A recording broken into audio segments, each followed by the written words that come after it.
Hello, everybody. I've been doing it the whole time, Wild, for those of you asking who the voice is. We're loud. Welcome back to the Creations of Gildmoor. What?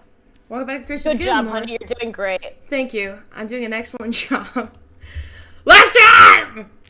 Welcome to the Creations of Gildmoor! I'm in a weird, funky, silly mood. Okay. You guys are still on the ship. It'll be fun.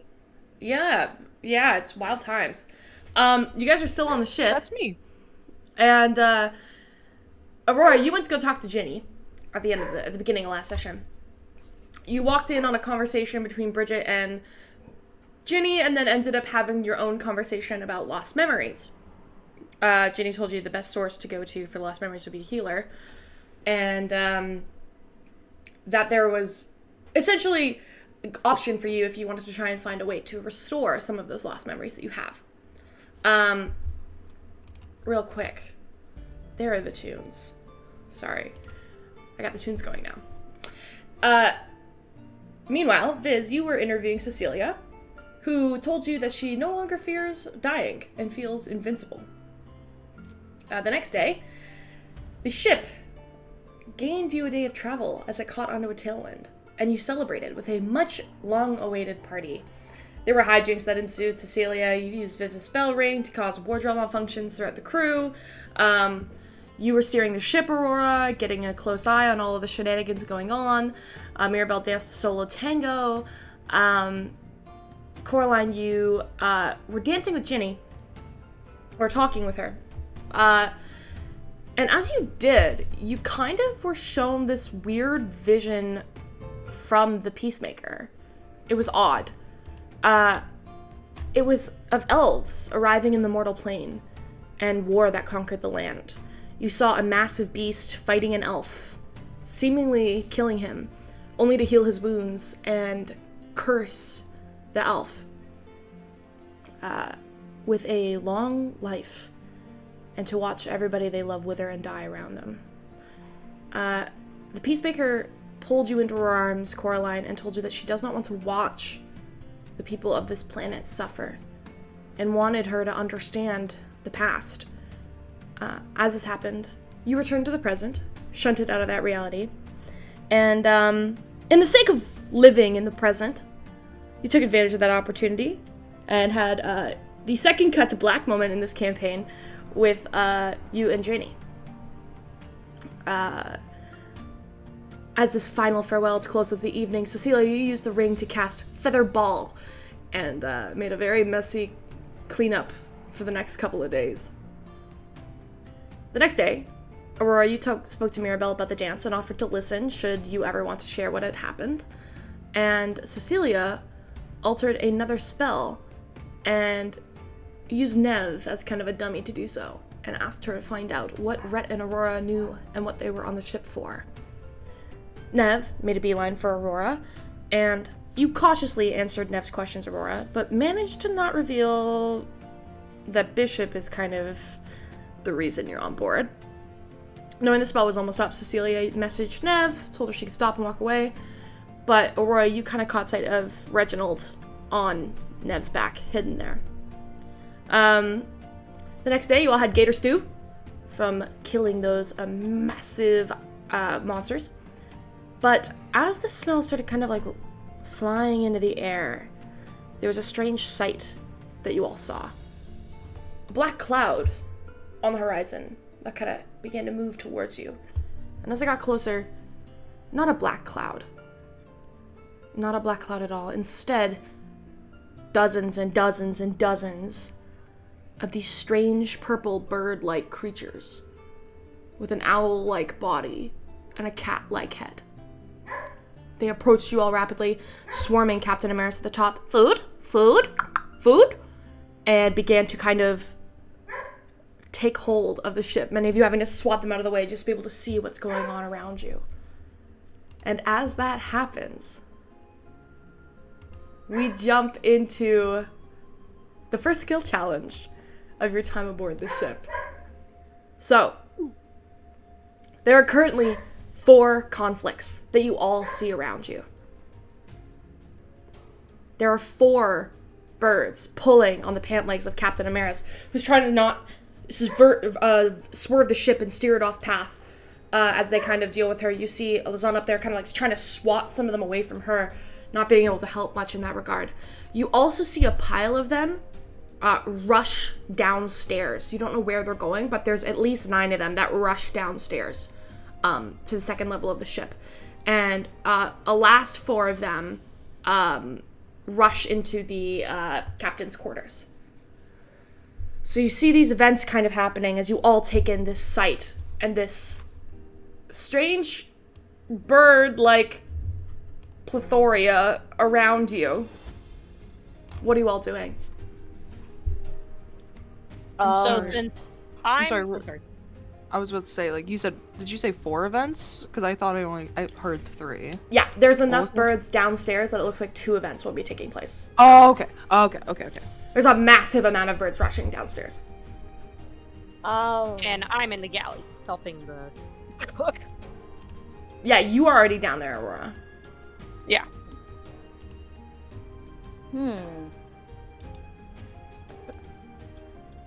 Can I run downstairs and cast Alarm? Alarm is a ritual spell that you have to take a minute, I think, to cast. Ah! So that's something that alerts you when things are coming. And when everybody tells me where they want to go, we're gonna do this like initiative style almost. All right. I guess I'm gonna probably follow a bunch of them downstairs. Okay, downstairs. I'm not letting these motherfuckers get off food. Okay, so never going downstairs. Aurora's already downstairs. Cecilia, Coraline, what are you two doing?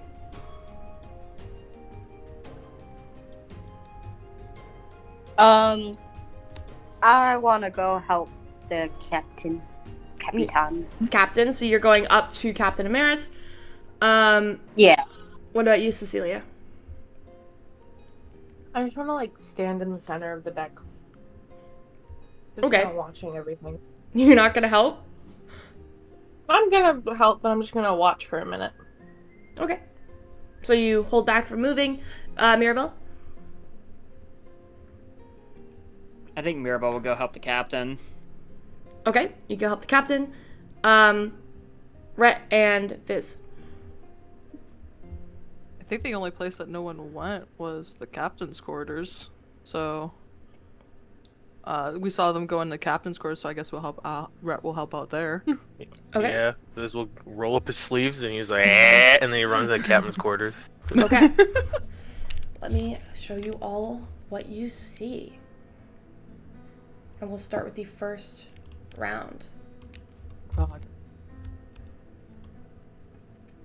Can everybody There's see so this? many of them. There's so many. There are a lot of them. Okay. Oh my god. Viz. They look like Pidgeotos. Viz. Can someone stream it in the PC? And then we have... Yeah, sorry, I can do that. Thank you. I don't know how to get rid of this weird dice that's still here. It's just a random dice. Yeah, it's just randomly there. I didn't mean to roll an 80. Okay, you're going downstairs now. God. Oh, nope. Hold on. And then we have Mirabelle. Where did you go? Up to the captain? Yeah, Mirabelle was going to help the captain. Okay. And Aurora rushed downstairs. Okay. So, we're going to start with what's going on near the captain. I believe... Is Mirabelle the only one there? Did someone else say that they were helping the captain? I feel like I'm missing... Coraline Okay. said. Me. Where is Coraline's miniature? Maybe it's downstairs? You guys are gonna get a little glimpse of what's going on downstairs. Yeah, I was about to say, I don't like what's happening with your camera. Like, you're just sticking to one movement. It's a little scary, man.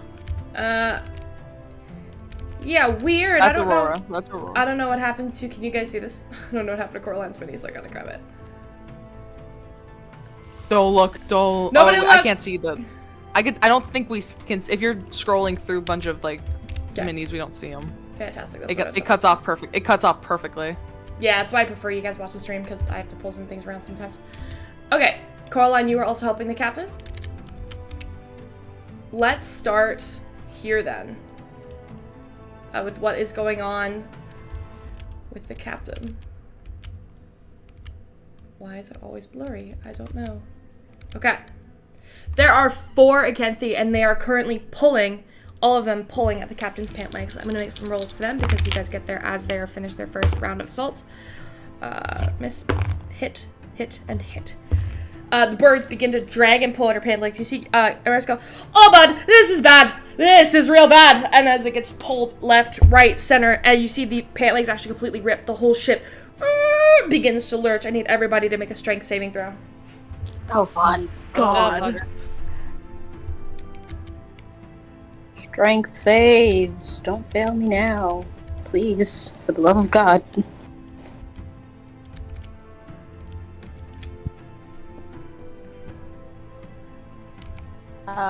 17. 17? You succeed? 9. Failure. 14. God damn it. I got 9 too. Okay, anything below a 10 is a failure, so just let me know if you fail. Yep, I failed. Oh boy. Everybody who is on the ship deck who rolls under a 10, you are thrown and knocked prone. Each of you take. So if I was already downstairs, you same still thing? get, it's lurching. The ship's lurching, so it would be like on a boat when you hit a wave at sea. Nah, crap. You take 2 points of bludgeoning damage as you all feel yourselves, or a barrel falls off this off of one of the higher ranking places. It's been tied and like it lands on you. You're like, oh fuck! Like you actually like hit your head hard. Rhett, you actually fall prone on the deck of the ship and manage to grab the edge of the like the wood that penetrates out from where the captain's quarters is and hang on so you don't slide towards the end of the ship. Who else rolled below a 10? I think a lot of people. Coraline. I did. Coraline did. Coraline and Nev, you guys are both heading. Coraline, you're up at the top with the captain, so you see this happening, and you actually begin to get tossed. Ooh, you are getting. If you're getting thrown, you get pushed back this way because there's nothing for you really to grab on, and you get knocked prone here. Not kill. That's not what I'm trying to do right now. You're knocked on the side of the ship. Rhett, you're knocked here. And Viz, you rolled below a 10? I got a 14. 14, sorry. Nev, you're going down the stairs, aren't you? Nev actually got a 17. I got a 17. Oh. Was it just the 3 of you? I think so. I think so, yeah. Okay. Yeah, and 3 of you are knocked as that happens. But we are still at the top here with the birds swirling over Captain Amaris. What are you guys doing? I can't really do anything because I'm like knocked prone, right? You could get up. You could get up and try something. Your movement speed is just halved. Yeah, I want to get up and like maybe like try to scare them or hit one with my whip? Question mark. Okay, so you're gonna try and crack your whip and make a really loud noise, or are you intentionally aiming for one? I'm intentionally aiming for one on the leg. Okay, so if you were going to try and hit one, it doesn't have as strong of a group effect as if you're trying to hit, like, to do something specifically to all of them.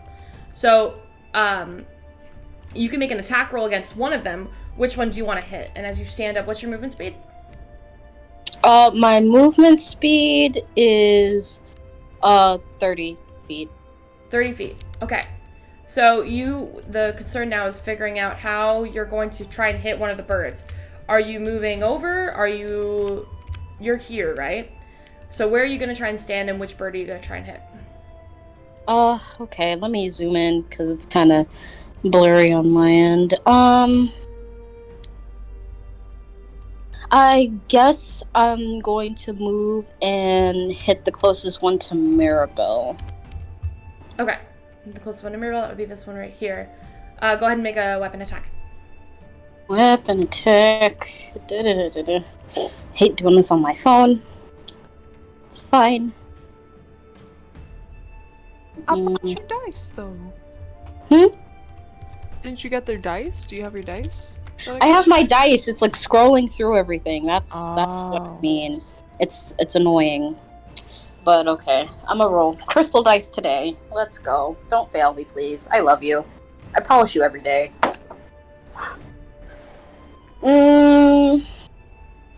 Okay. What is that, man? I'm terrified. Okay. It's 9 plus 4, so 13. 13 hits. Okay, thank God. And then it's 1d4 plus 4. Okay. Ooh, 8. 8 points of damage. Yep. You grab your whip and you wrap around. As you do, you actually crack the nip. The nip.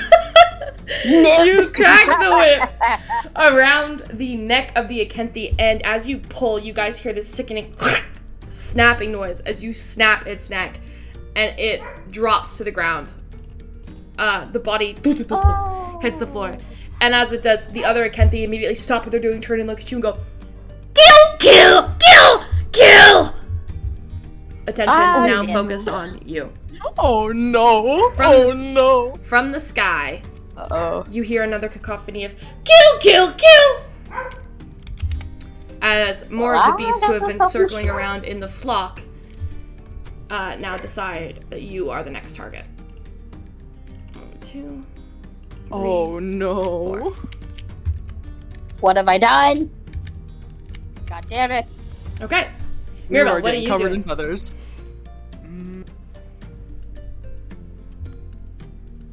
This is probably gonna be a stupid question, but would Mirabelle know anything about these things? Make a nature check. Okay. With disadvantage. These are not native to any area you're from. Fair.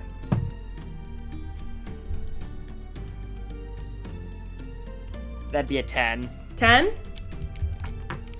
I mean, most of your knowledge is coming from the fact that you know cats and you know owls. These look to be like some weird combination of both of them. Though you notice they seem to be pack animals. Clearly so, because as one of them is killed, a bunch of them who are still circling in the sky are coming to like reinforce and help out where need be. So that's what you can kind of gather based on the situation at the moment.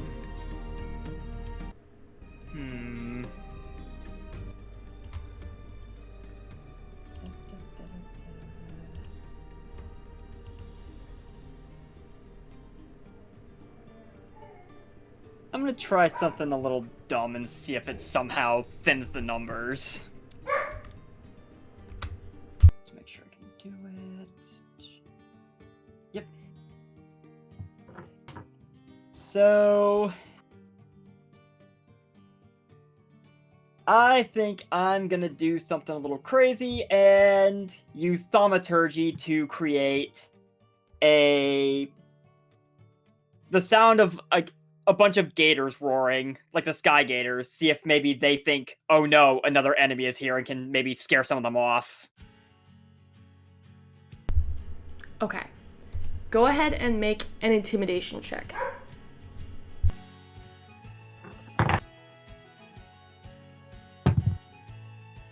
$18.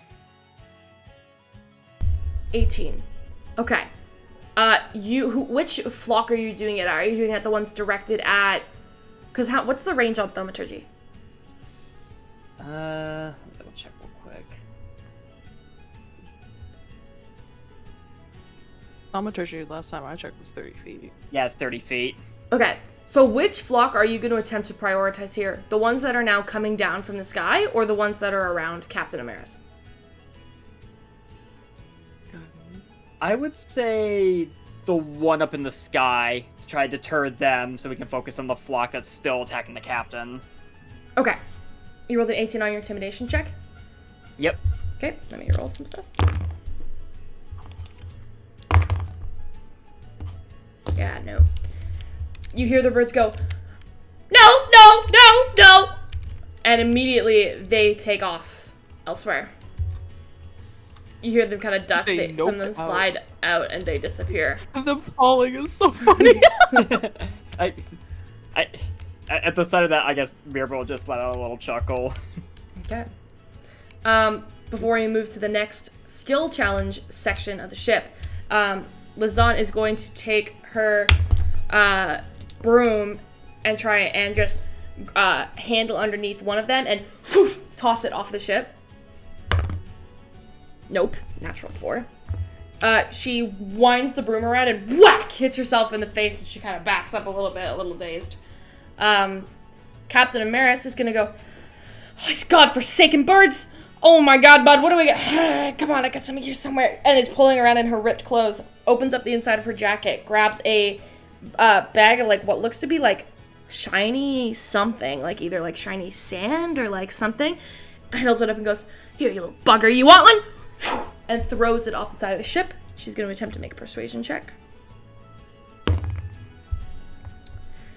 Not great, but her charisma's high. So one of the birds kind of looks over and goes, whoo, and begins to fly after it. Just up this way. We'll see if it continues to make its decision to jump off the ship or not. And that is the situation up here. We're gonna move down into the captain's quarters. The fuck is happening in there? So, I have an idea. I Can believe use my... you're downstairs. You're not in the captain's quarters. Oh, we're in the captain's quarters? Never mind. Okay, so inside the captain's quarters, we have a bit of a mess going on in here. You see Kiona, what's going? Ayo, who let the birds in, man? Who let? And she's like pulling up some of the like actual papers and like tucking them closer to her chest, backing into a corner. She goes, "God damn, they're as big as I am, man!" And backs up a little further, protecting the stuff. She's not going to be of much help to you in here, as she's currently trying to protect the maps and stop the maps from being shredded by these things. And is going to actually hide in the bed to make it happen. Ginny is currently like looking at one of these birds and is like, now what's going on? What do you want? What do you want? And it goes, shiny, shiny, and it is beginning to jump on her. Two birds grab onto her armor and begin to just hang on really, really tightly. She goes, ah, ah, ah, and is like currently being like kind of overwhelmed by these birds, doesn't really know what they are or what they're supposed to do. And Bridget, you're going, no, not the books, and is rushing over to the books where the other birds are currently using the best efforts they can to just start shredding them apart. Clearly taking some kind of interest in whatever's on the table and shredding them. Viz and Rhett, you two round the corner at the exact moment to see this entire scene happening. Rhett, you stand up, so you're falling a little bit behind, I assume? Mm-hmm. Yeah. Okay. You guys walk in and see the sight. What do you do? Am I at my 15 feet now with that? Yeah, your movement is just about done. You got maybe 5 feet. Viz, you've got all your movement. Wait, 5? Oh, 5 feet? I don't have 15 from... It takes 15 for you to stand up, and you were at the back. You were behind Viz. So you got maybe 5-10 feet. You could probably get up to here. Oh, okay. Oops. Oh. Anyway. 1 second. My mistake was putting Rhett outside the room again. There we go.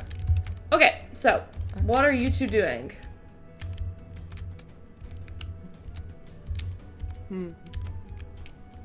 I don't really got a lot of plans personally. You want to go first, Viz? Viz gonna run up to one of them birds and he's gonna grab that bird. He's gonna grab it. He's gonna grab at that bird. Which bird? Do you want to go for one of the two on the desk currently shredding apart the book, or do you want to go for the ones that are attached themselves to Ginny? The ones on the desk are closer, so he's gonna go. Oh. He's gonna grab at one of these birds. Sure. Do you stand on the table to do so? Yeah. Okay. You get up on the table. You go to grab. It's gonna be an opposed athletics check. Ooh. Oh. Well, you know what? Birds, not great athletics. Gonna say that out the gate. So, not the worst case scenario. I got 18. 18? I didn't roll my dice straight. Let me roll again. 18 minus 2 is a 16. So you're able to successfully grab them. And Viz starts making like loud, like cawing noises, like a crow. Make an intimidation check. Hell yeah! Hey, I'm kind of good Did at you that. just grapple this thing and try to intimidate the fuck out of it? So it's grappled. It's now grappled in your arms, and you are cawing aggressively in its ear. I meant like to the as well as the other birds, but like, well, I got a nat 20, so 25. Oh my god! That shit has an area effect. So you get in the room, you grab this bird, you start cawing, you hear them all go, ah! Ah! Ah! And Ginny starts just like fucking laughing. Like she's like, like she's just like, it's like, what the fuck? As the birds are hanging off her, you see them all turn, they go, ah! They go, what is? And it's starting to get like really freaked out. You can see that this is having a visceral reaction on them. The one in your arms that's wrapped around your arm starts like viscerally trying to escape. It's like terrified. Oh my god. You're mine! You're mine! Okay. I didn't think I'd make it this far, to be quite honest. Okay. Alright. That is your turn. I'm gonna count that as an action and a bonus action. Yeah, that's fine. That's more than fine. Rhett, what are you So doing? wait, what are the birds doing now other than just panicking? Are they trying to get the fuck out? Like, what are they doing? They seem to be screaming in panic. The ones that are on Ginny are attempting to hide, like wrap themselves around Ginny's armor and disappear. Okay. I'm trying to figure out how to scare them, but I want them to get out. This is quite the sight to fucking behold right now. I'm gonna be honest. They don't. I'm gonna guess they don't want like loud noise, maybe, or maybe they'd calm down. I don't know. Shit. Is that a window in the room? They're tiny little window slits. Tiny little windows. They can close. Okay. They're currently open, but they can close. You know that they are shut at night. But that's equivalent to open, so they can't be opened. Yeah, they're also That's as open really as you tiny get. though. You're not sure if they would fit. Okay. Oh my god, I'm getting like nauseous. Okay. Sorry, I'm having fun moving around. I'll zoom in on one of your You're like characters. shit, I guess I'm just gonna fucking, I can't do 2 spells. I can't do 2 spells. It's a fucking sight to behold in here right now. Holy shit. What if I Misty stepped at the back of the room so that, like, the entrance is open for them, and then just shoot my gun really loudly?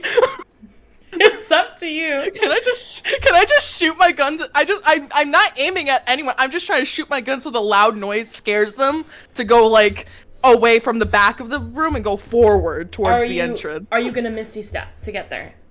Yes, Misty Step. Okay. You poof immediately appear in the captain's chair, which I think is fitting. In the chair. In the chair. He just sits back. He sits back in the chair. Sit back in the chair, you pull your gun up, and you fire point blank. Where are you firing? Into the ceiling? He's gonna shoot like to like an angle towards the ceiling to where it would be aiming away from the ship, not directly up. You know what I mean? So what do you mean? Like out the window? And not out the window, so it just like so it wouldn't go directly up because he doesn't know who's up there. He's like angling the shot to where it would go through the floor, but like away from like the paint, like the ship, like what is it? The thing that makes the ship move. The fucking what is it? The ship that we got. No, not the engine. You the are directly yeah. Underneath the Nithine surge point. So why I'm asking you where you shoot your gun is quite important. Then we're gonna go sideways instead, because that's a window, right? This is a window. You could shoot point blank out the glass. Actually, yeah, no, they're open. You would noise. just fire out the open. Yeah. Okay, so you spin the gun I in just your want to hand. cause a loud noise. You appear in the captain's chair, fucking kick your feet up on the desk, spin the gun in your hand so it's pointing completely backwards, and fire point blank. The shot rings in your ear. It's loud as fuck because you are standing right there too. Yeah. He Everybody like covered his ear winces. as he was doing it. It's just like, yep. Make an intimidation check. Okay. That's pretty good. Let me see. That was pretty good. That is a 19 total. A 19. I'm gonna make some rolls to see what the Ikenthi are going to do. Because a nat 20 and a 19 is really good. I just want to roll and see if any of the Ikenthi get above an 18. Okay, one of them does. So here's what happens. You fire the shot. The Ikenthi in your arm viz starts viscerally screeching and weeping. Let me go! Let me go! There's like screeching and crying and making these bird noises. The other one on the desk immediately flees outside. Is fucking gone. Disappears into the ether. Never to be seen again. Out of here, man. Like, absolutely out of here. The two that are on Ginny, one of them wraps around her back and climbs up, and you see her kind of hesitate there for a second. And then, whew, out the door. They have decent dash speed, I believe. Yeah, 60-foot fly speed. And whew, out the door. As it happens, the other one wraps around the other side of Ginny and flies out as well. Which then Bridget goes, oh, the books, and begins to start rapidly grabbing her equipment. The one in your arms, Viz, is still thrashing. Do you let it go or do you hold on? That captain's getting a parrot one way or another. He's holding on to the bird. The bird is. Make a strength. Make an opposed athletics check as it desperately tries to free itself. Dirty 20. Natural 3. Okay, so the bird is still thrashing in your hands. Let me go! Let me go! Like screeching. You see Ginny suddenly reach up and go, that little motherfucker stole my necklace! And immediately start running out of the room. Chrissy, you peaked your mic real hard. Oh, sorry. You've been picking your mic half the time with these things. It's really hard. I'm sorry. It's really hard to do little bird screeches without peeking your mic. No, that's fair. It's just Ginny that I was like, wait, what did she That say? little 'Cause now motherfucker she- stole is she my necklace! Oh, not And again! darts out of the room. Oh, fuck, not again. It's very Oh shiny. my god, Ginny! It's very shiny. Wait, what just that's what happened? she got. I had She a lost- really hard time hearing you guys. She lost her necklace. The one of them stole it again. But because I made you some math, the math is mathing. Because it climbed around, made a sleight of hand check, and did a bunch of shit, it's only there. So when Ginny uses her 30 feet of movement, she is within melee range of it and is going to try and sentinel it to the ground. Holy shit. Is she gonna do that, or is that crazy? She's gonna dive for it and try and grapple it to the ground. 6. Oh, interesting. Okay, because of the Ikenthi's low strength mod, it does not work. You see Ginny dive to the ground and grab the little motherfucker by its ankle and yank it back. You hear from the actual bird as it begins to get pulled backwards. I know that sound probably peaked. I totally get if it did. No, it didn't. Actually, it was so funny. It begins to get dragged across the wood as you hear it go, give me my necklace, you little heathen! And start to like pull through and try and like grab it out of its beak. That is what is going on here. We'll move from this scene to downstairs, where there is a lot happening. Oh, God. So, Okay. This is about to turn into a real hot mess. Nev and Aurora, as you pull downstairs, Cecilia, you intentionally waited to see what was going on. So after the end of this round, I will let you decide where you want to run based on need. But you do technically miss your turn because you are waiting to see what happens. Aurora, Nev, you two sprint down the stairs. You immediately see 4 birds fucking with Cheddar. This is Cheddar's stable here with this little wood thing. One of them are snatching up the apples in Cheddar's bin. You hear the unhappy sounds of an angry horse who's watching its shit get stolen. There's little birds here that are like pulling carrots and apples in their mouths and like grabbing some food from Cheddar's stable. And then, Nev, you guys turn and you hear the angry sounds of bad birds! Bad birds! And it's definitely the sound of Saphir struggling in the kitchen, though you can't see what's going on. What do you do? I'm going to immediately go over to the kitchen. Okay. And You go first. okay, I want to use my magic tinkering feature. Let's see. You get to about there on your turn. Okay. You learn how to invest a spark of magic into mundane objects. To use this ability, you must have thieves' tools or artisan tools in hand. Then you touch a non-magical object as an action and give it one of the following magical properties of your choice. The one that I want to do is let's see. I can't read. Oh my god. Where did it go? Sorry. One of them could be emits an odor or nonverbal sound. I want to make the food that we have smell like absolute sewage. Okay. So I want to make the crates of food smell rancid. So rancid that these birds are not going to want anything to do with it. So what is the time commitment on that ability? Doesn't say. It just says one action. One action, and you can manipulate sound, smells, taste, whatever? Yeah. Okay, and you craft something and throw it in? Like, how do you physically do this? Oh, this is how I'm gonna do this for flavor. So, looking at my inventory, one of the items I have in my inventory is an unfinished scrying spell scroll wrapped around a moldy sandwich. Okay. I take that, and I'm going to amplify the smell. Okay. And then, throw it like a stink bomb into the kitchen. Feed sandwich. You grab these spell scroll, this moldy sandwich, and you amplify it immediately. You get the smell of sewage in your hands, and you throw it inside the kitchen. This is going to be a deception check. Okay. A deception check. The birds have been in here long enough that they know the food does smell good. So you are suddenly trying to convince them it's not good. Okay. And they are going to make insight checks.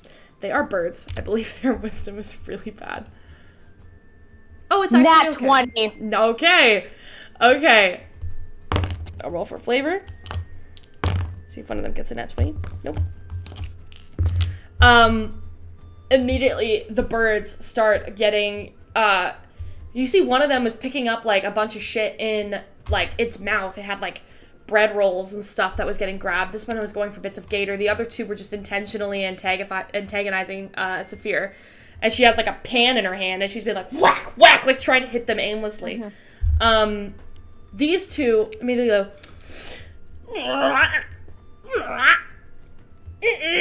bad. And these two start darting out, and they see you standing right here, and one goes, oh, and it is stuck in the doorway. It's gonna try. These two are gonna try and dart past you. You can take an attack of opportunity if you'd like. Let's see. What can I do? An attack of opportunity. Yeah. Any shots with your gun would have disadvantage because they're. Yeah, I'm aware.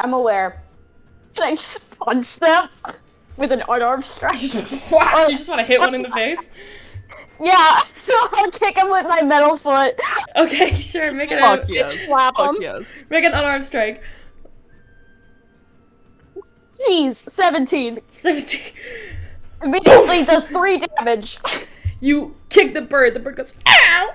And, is kind of slightly dazed for a minute as it continues moving this way. You can see it's struggling to fly and flutter as easily. They are 30, 40, 45, 50, 55, 60. They're on their way out. You see them starting to dive towards the window, Aurora. You see this happening. Which will get to you in a second. The other two, who are intentionally antagonizing Saphir, are going to... What would they do? I'm going to roll and see what they would do. 2 and a 3. So they're not going to make the best decision. And I think in this case, not making the best decision would be not paying attention to what's going on around them. So they're going to make 2 more attacks against Saphir, mainly to just try and pull apart her clothes. They both hit. They begin to just batter her around a little bit. You see that one of them actually like gashes the side of her hand, and she turns and is going to try and hit it with the frying pan. In reaction to that whack. Yeah, that's hopefully it's gonna nat 20. That's gonna hit. So, how many hit points do these things have? I mean, Coraline kicked one in 8, like got one in 8 hit points, I think. Whack! Right? And as she turns and cracks it with the frying pan, you see the side of its neck just crack as it gets tossed into the side of the food cartridges. It gets tossed in the soup. We're having Ikenthi soup. The same thing. It's just rotten soup. It gets tossed into the, like, this cacophony of, like, pantry items that are, like, scattered along the wall, and you see its body just slump to the floor. The other one goes, Argh! And, like, looks up, like, very surprised, like, realizing suddenly that something's just happened. That's what's going on in the kitchen. Aurora, what are you doing? Alright, so I think I was technically knocked prone because I did fail the strength save. Yes. So I don't know if, like, you want me to just kind of fall flat on my face or something when we're running down the stairs. You are going to make a check and see if you're able to... I'm okay. going to actually just roll a luck die, and we're just going to determine what happens. Why don't you roll it? Roll me a d20. Okay, because I did take down the 2 points of damage, unless you want me to not for the fall, or... No, this is just for the bludgeoning of just, like, falling. Especially because you're up the stairs. We're just determining if there's any additional effects of you falling down the stairs. And that was cognitive. Okay, that was a 4. A 4. Okay, My dice are not happy with me right now. You go stumbling down the stairs, and you actually slam and actually hit your head as well onto this crate. So you take the bludgeoning damage from falling, and then you take an additional 2 points of bludgeoning damage as you kind of slump against the side of the crate. That crate is filled with, like, heavy stuff. So as you kind of crack your head, you're like, oh, and, like, you're a little dazed as you kind of, like, look around and take in the sights around you. What are you doing? Okay, so I see the 4 catbirds messing with Cheddar, right? Yeah. Okay, remind me again what all's around them. So, like, they're going after Cheddar's food stuffs, right? Mm-hmm. Yeah, they're grabbing Cheddar's apples and carrots and, like, some of the hay that's there. Okay, and there are no windows or anything around us. It was just the stairs that they came down. Yeah. There's the windows on either side of you. You actually see Brilmy on the other side, kind of, like, looking, and as, like, she's handling, like, the engineering of the actual ship. Like, there's all these, like, wires and stuff that I can't draw because I would go crazy trying to figure out the engineering of the underside of here. But you see she's got, like, her tool in her hand, and she's actually, like, looking around as she maneuvers and tries to keep the ship slowed. But she looks at you, looks at the birds, and goes, they're eating Cheddar's things. And then just turns and kind of goes back to handling the ship over here. Okay, is there anything above them on the ceiling? No, it's a wooden ceiling. It's a wooden ceiling. Yeah, it's just all the stuff that's around here. There's, like, carpets and barrels and stuff, and, like, the inside of here is Cheddar's stable. So Cheddar's kind of, like, poking their nose out. You said there's carpets. Yeah, here there's, like, 2 carpets that are, like, wrapped up and propped up against the wall. Okay, I have a very dumb idea. Sure, you gonna start by standing up? Yeah, first I'm gonna stand up. Okay, that is half your movement to stand up. And, how far am I from them once I've stood my happy ass up? 10, 15, 20. You're about 25 feet? Okay, if I go back to where I am, can I use... Yeah, you're 15 telekinetic feet. Sorry, you're 15 movement. Okay. Can I use telekinetic movement to unravel one of the rugs and have it kind of net around the Ikenthi. All 4 of them? Yeah. Okay. How much weight can you lift with your telekinetic ability? It says, as an action, I can target one loose object that is large or smaller, or one willing creature other than yourself. Okay. So Yeah. it doesn't really specify a weight, but it can be a large object. Okay. You can definitely use the one object. There's no way you're going to be able to get all 4 squiggly birds, though. Okay, so it's not a big carpet, but it's big-ish. If you're trying to wrap them up, you can wrap up one of them. If you're trying to unravel it and just like whack or like throw it down on top of them, you could maybe try and get all 4. But it's less about what you can do physically and more about what they can do as birds. Do you know what I mean? Yeah, it's more of like, I just kind of want to like unravel the rug, have it like billow out behind them, and have it just like glomp around them enough to try to spook them. Okay, you want to like throw it, like you're doing like the towel trick over a dog sort of thing, where you're like throwing a carpet over the. I'm doing the towel. Yeah, I'm toweling the. I'm toweling. I'm doing the what the fluff challenge basically on them. Okay, what is your spell save DC? It doesn't have a DC. It just says, well,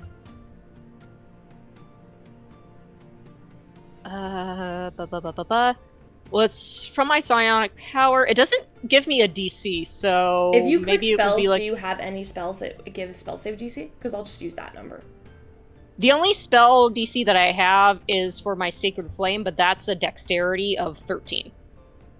Okay. Like under the spells list in your thing, you don't have a spell save DC number? Nope. No, it doesn't give you one. I'm looking. Do you want to have it be like my intelligence or my strength? This would be your intelligence. Yeah, this would be your intelligence, I think.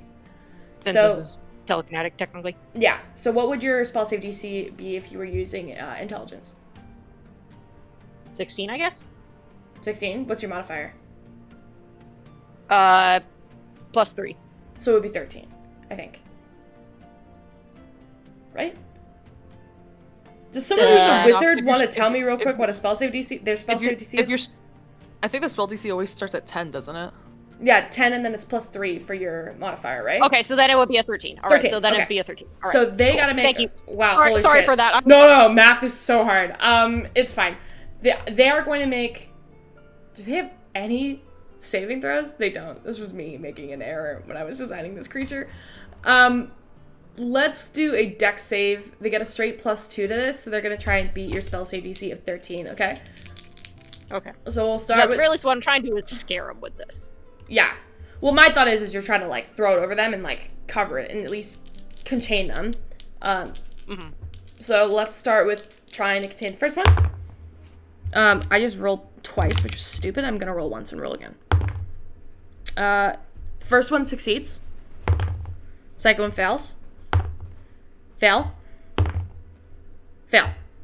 So you get these 3. You unravel this blanket that I can't pull up physically, and you throw it over. The other one, who's got a bunch of apples and carrots like in its mouth and like wrapped around its like little claws, is like, and immediately begins to just kind of like dart up here.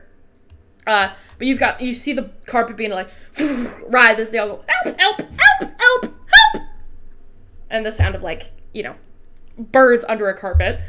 The other one is up here and jumps off and is going to try and dart this way. 5, 10, 15, 20, 25, 30, and it's going to jump off.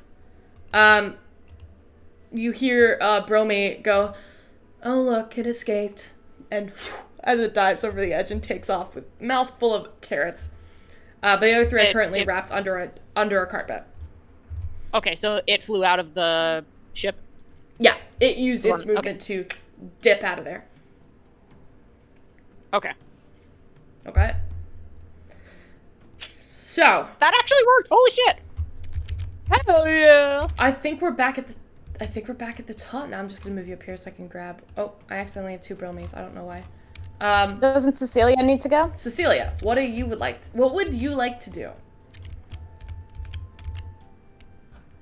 Where are the rest of these catbirds? Just around the captain? You see Ginny dragging one by the ankles, not that far away from you, as it's screaming and getting dragged across the deck towards her, and she's got a fury in her eyes. And then there's this one here that is kind of like right in front of it, and is going, uh-oh! Behind it is friend that's definitely got caught. And then there's two that are around Captain Amaris, and then you hear the sounds of scuffle downstairs. They're also, you look up and you see a bunch of them still swirling around in the sky. Okay. To the ones that are swirling around in the sky above. Mm-hmm. Do they look like they're just like ready to come down at any given moment? They look like they're watching. Likely, make a nature or insight check. I think I'll do insight. Oh wait, maybe not. Oh wait, yeah, no, nature.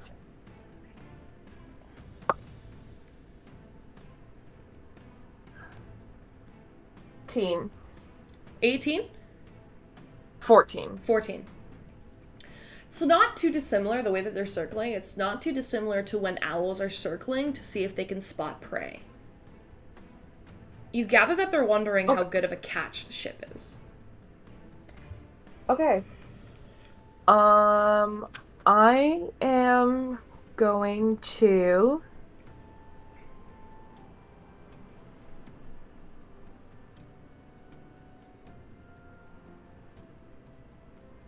I'm going to use the ring, because I still have Viz's ring.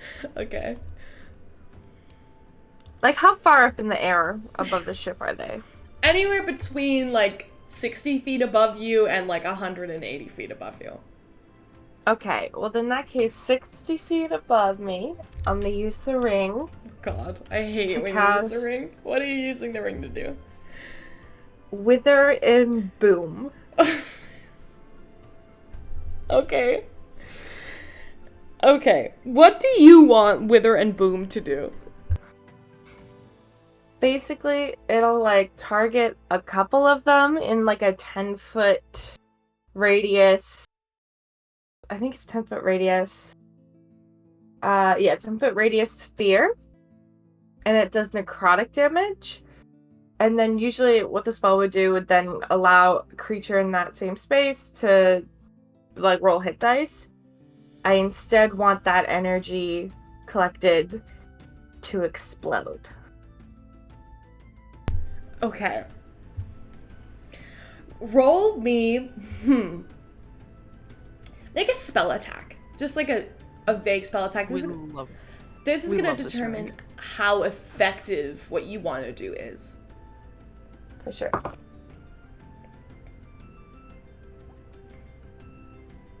$22.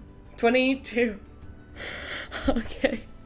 Okay. What was the natural roll on the dice, out of curiosity?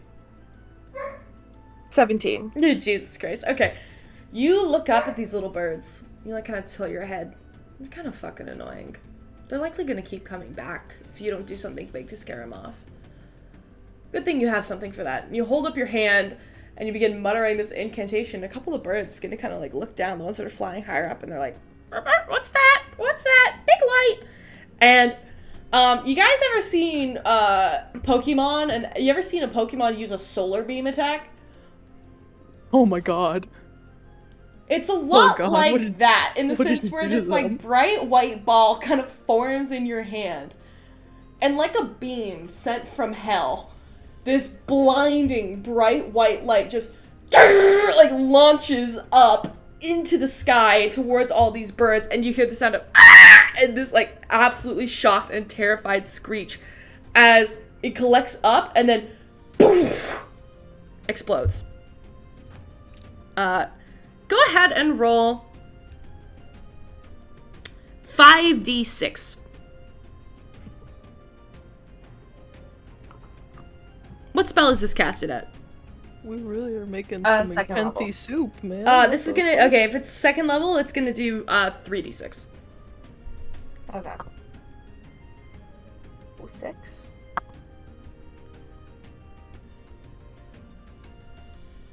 14 damage. 14. It's more than double their hit points, Doug. You guys, Mirabelle and Coraline, you look up as 30 to 40 bodies of dead birds start just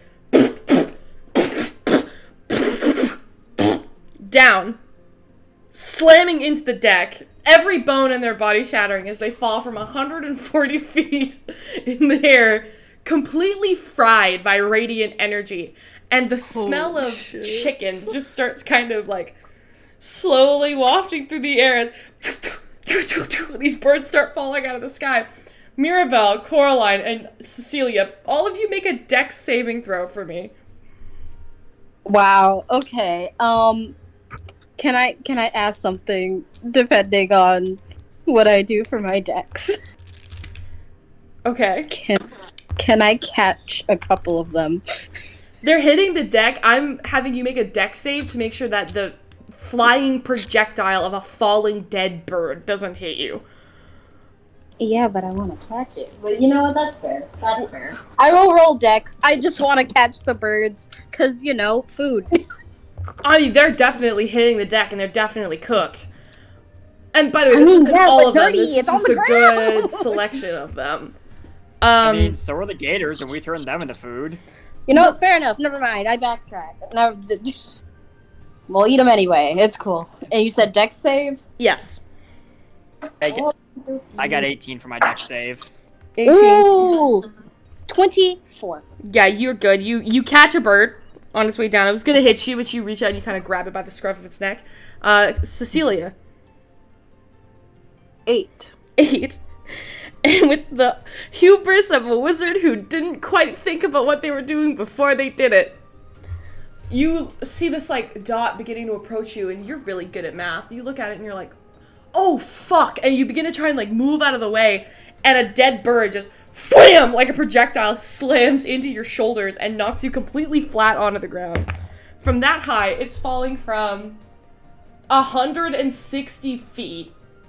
Okay, this keeps getting higher. You told me they were 60 feet above Oh, the you ship. only hit the ones that were 60 feet above the ship. Yeah. That's correct. So it is... She just wants the velocity to increase so you the get velocity, more fucked up. well, the velocity of a fallen it bird went from doubles. 60 So- to 140 to 160. So it's not 60, it's not 140. It's 60 times 2. Because it's falling from 60 feet, which means it's gaining twice the velocity as it's hitting the ground. So 60 times 2 is 120? Yes. So I'm gonna look up the velocity of fall damage from 120 feet, and then I'm gonna have that. So... bear with me. As we account... Okay. A creature takes 1d6 bludgeoning damage for every 10 feet it falls, to a maximum of 20d6. Which means if it's falling from 60 feet, it's going to be 66. 120 feet, it would be 12d6. But this is just going to be 66, because it's a bird falling... Because Is this to Cecilia or is this to the bird? this is to Cecilia, because she's getting hit by a projectile You falling. hate her. Oh my god. Also dead. Just, The bird is also already dead. It is yeah, dead. She's just trying to bean her. You could just let her have like- the win. it's but like you decided. It's like, have you guys ever seen those? No, that's really morbid. I'm not gonna bring that up because it's really fucked up, and only I would do this. So, never mind. It's like a fucking rock falling from the sky, from 60 feet and hitting you. It's gonna fucking hurt, Doc. Especially because it's like 30 pounds.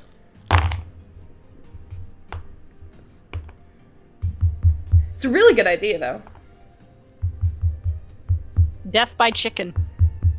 You take 16 points of bludgeoning damage as the bird, wham, knocks you flat into the ground. The wind leaves your body. And your face first covered in dead bird. Alright. I'll knock you prone. There we go. Okay. Back at the top, birds are raining from the sky. You see Captain, Amaris go like, Oh, what's going on there, bud? Look at they're flying away now. Get off me! And is starting to look really frustrated as she tries to kick the birds away. Mirabelle, Coraline, what are you two doing? There's 2 birds left. One of them is immediately jumping ship the second it seems to get the opportunity to. But there are 2 still on Captain Amara's. Can I grab one of them with my bare hands?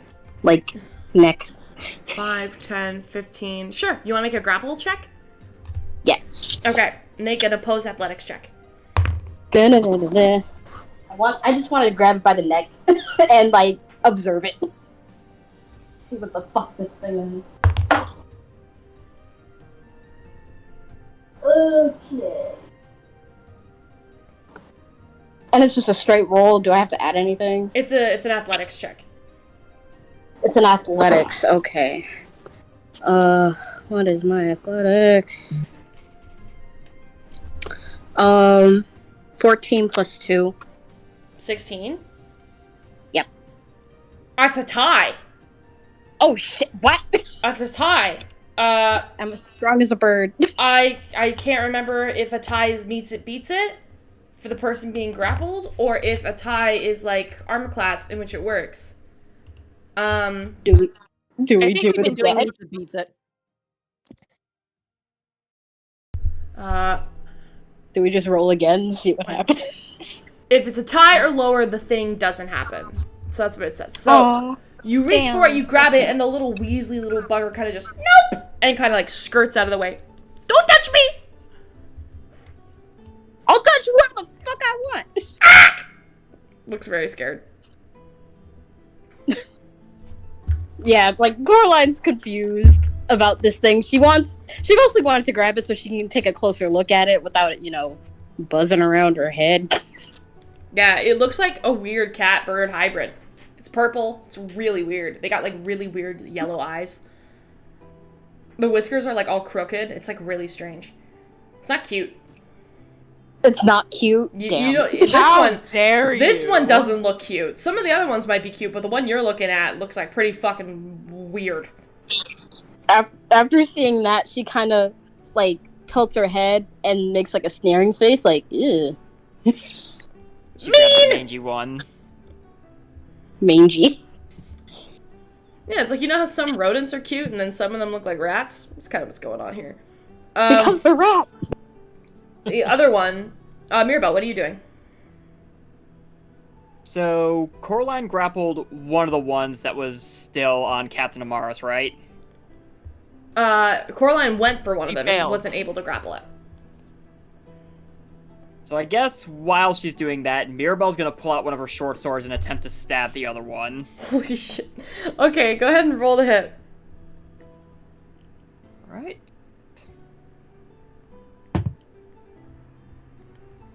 $15 to hit. Yeah, that hits. And that will do... max damage, so 10. 10. Yeah, you stab, and the bird goes, "Ah!" as you pierce through its chest and stab it into the ship. It's immediately killed. Allie, to answer your question, you failed the save, so why was it half damage? Because, it's falling from 60 feet, but you're not the one falling. So you would take full damage. You would have taken 12d6 if you were falling from that height, but because it's something like a fraction of your weight falling, it's half damage. Okay, thank you. I was just confused. Yeah, it's totally fair. I don't know why you were questioning why I didn't try and kill you, but I'll take it. I like consequences. Fair enough. Okay, so Mirabelle, you are able Glutton to for punishment. absolutely whack and destroy that one bird. It is completely killed and twitching against the deck. Maris goes, "Get out of here!" and takes her spyglass and is gonna try and hit the other one. She whiffs. The mangy-looking Ikenthi kind of goes, "Hate you! Hate you!" And is going to begin to fly this way. Coraline, it weaves between your legs and begins to move this way. You do get an attack of opportunity if you would like to take it. Yes, indeed. Sure, go ahead and roll the hit. Da-da-da. I'm going to hit it with my whip again. Just basically like. A whip is a ranged attack weapon, so that's going to be disadvantage. Oh, it's ranged. I have my axe. I have my bone axe, so I'll just take one of those off of my belt and then smack it. Sure, roll the hit. Okay. It'd be funny if you didn't even go to like actually like use the blade part of your axe. You just fucking baseball hit it. Yeah, use the base like and then do it like vertically and then push it down. Like no. Ooh, 19 plus 4. 9. Oh, that's gonna hit. 1d6 plus 2. Okay. And that is a 7. 7. Okay. You poof, and as you hit it, you realize how lucky you just got, because you slash down on its neck and you do cut across its neck and kill it, and you hear the sound of bling, ding, ding, ding, ding, ding, and out of its mouth you see a fox brooch that it had stolen from off of your belt that rolls across the ground. Oh, it stole a brooch off my belt? It stole Bridget's brooch that she gave you at the masquerade ball. I was going to take it with it. These are very interesting birds. Let's get back to what's going on over here. Ginny is dragging a bird towards it, but Viz, Rhett, you two do get to move first. What are you doing? You literally caught me as I was getting away from my computer to grab a drink, motherfucker. Sorry. Viz is going to go first, though. Viz is gonna.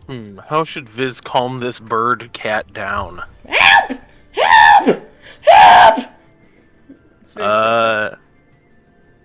You can't do animal friendship because you need 2 hands for that. I guess I don't know. He's gonna try to use his like robo hand to like distract. It's like ooh shiny. Ooh look, it's a shiny. Ooh. Okay. Like wiggle his fingers. Make a persuasion check with disadvantage. Damn. Damn. You ever tried to calm a spook bird? Well, 21. Oh, man. You see the bird kind of like... It begins to slowly subside as it kind of just like... You wave your hand in front of it, and there's a couple bits that kind of like glow and gleam and glimmer and shine. And it kind of looks and it... and begins to just slowly follow back and forth. It's not trusting you, and it's still definitely squirming, but it's not screeching the way it was before. Okay. Yeah, if it's just like, yeah, you're my friend now. Yeah. Friend? Yeah, we're friends now, funny cat bird. And you realize as it gets calmer, the chirping, like the bird noises, turn into and you realize it's chirping like a cat now, as it kind of goes from less hysterical to like chiller. Yeah. I don't know where to go from here, but yeah, he's just gonna do that till it calms down fully. Okay. All right. Rhett. I don't know what the fuck to do. There's no more Ikenthi in here? Yeah, you're just chilling in the captain's chair. Yeah, I'm real comfy, man. There's no more Ikenthi in there, but you do see the scene outside of Ginny, who's on her stomach and is dragging a bird by the legs towards her. And there's another bird ahead of it. Can I even make it to her, though, from where I am? 5, 10, 15, yeah. Again? Okay. And then it's just an Ikenthi on the ground, right? Yeah, it's like on the ground getting dragged towards her. It's a terrifying sight. There should not be 3 of them here. I heard her mention, like, give me my brute, or, like, you know, my necklace back, right? Yeah. Okay. Yeah. Do I see it on the bird? It's clutched in its beak. Can I snatch it? 5, 10, 15, 20. What's your movement? I said 30. You can use the rest of your movement to squeeze out here. Are you going to try and snatch it? Yeah. I'm just going to try and snatch it. I don't know what else to do. Darling, you can't keep losing this thing. Make an opposed athletics check with Ooh, you fun. and the Ikenthi. Fun. That's the best I can do. Without a natural 20 or anything, but 17. 17. You begin to pry it out of its mouth, and the bird thrashes angrily and even more furiously and goes, "Mine! Mine! Mine!" And, you have the necklace in your hand. Anything else you'd like to do? I'm gonna pat it on the head. I'm gonna stand back up. You go to pat Oh wait, no, actually, you know what? Instead, what I'm gonna do, I'm gonna take the necklace. I'm gonna give it one of my earrings instead. It's a peace offering. You get it, and you reach down and you do a swap. Make a persuasion check with advantage. Okay. Jesus fucking Christ. Okay. Yeah, I needed that advantage very quickly. Persuasion. That is a 21. 21. You hear the bird go, "Mine! Mine!" And it's freaking out, right? And you reach over and you stick an earring in its mouth, and as you do, it kind of goes, "Rrr!" And then, kind of looks at you. Now I'll pat it.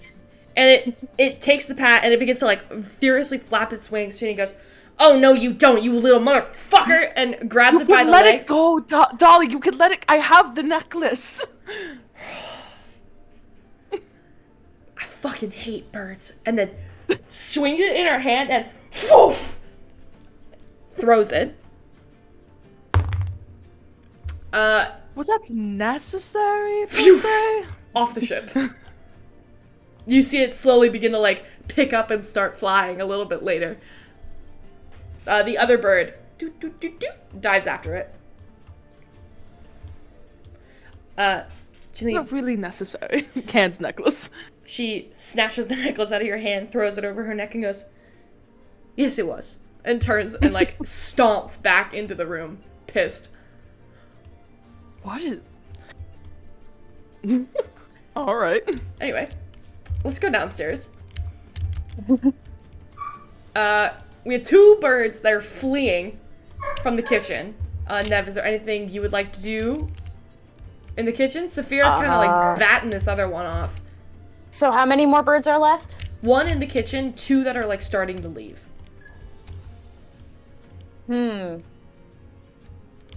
Two that are starting to leave with food? Oh, no, they fled. Oh, okay, never mind.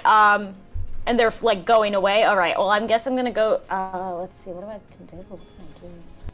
I do? I pull out my taser.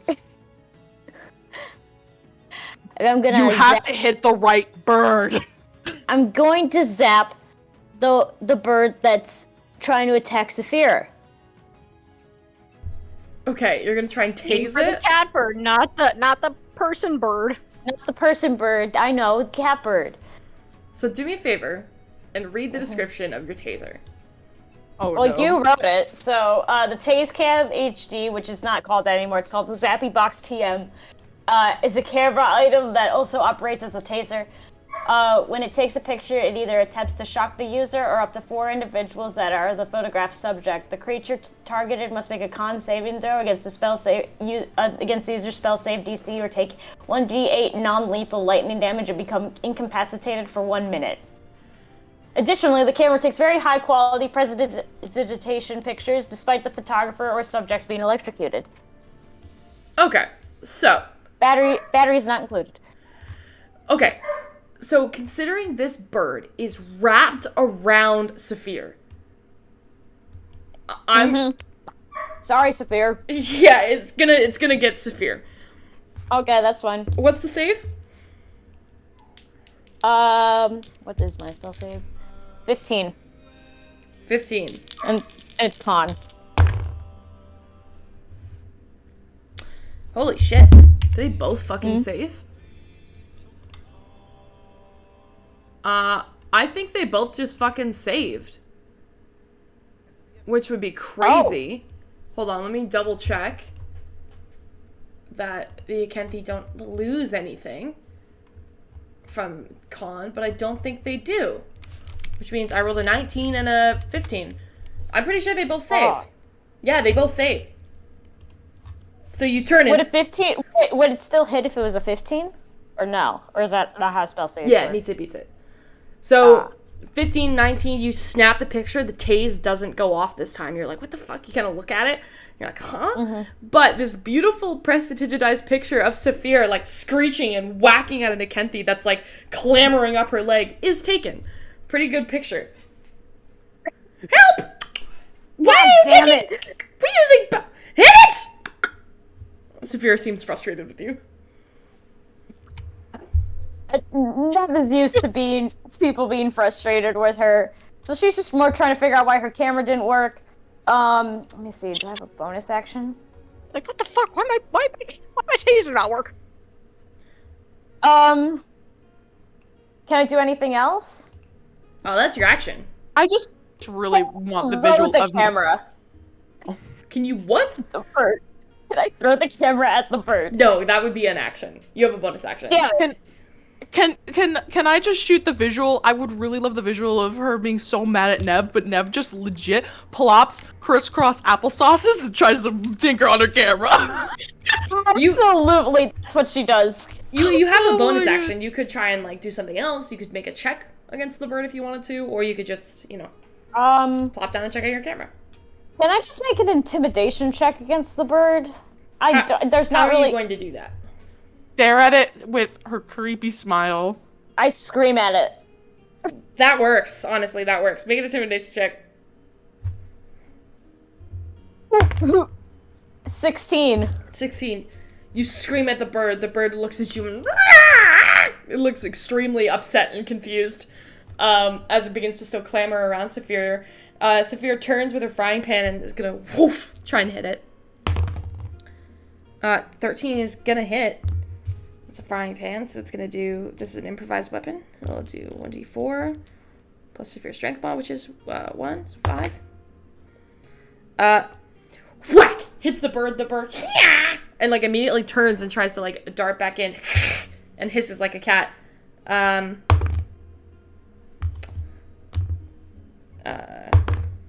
Okay.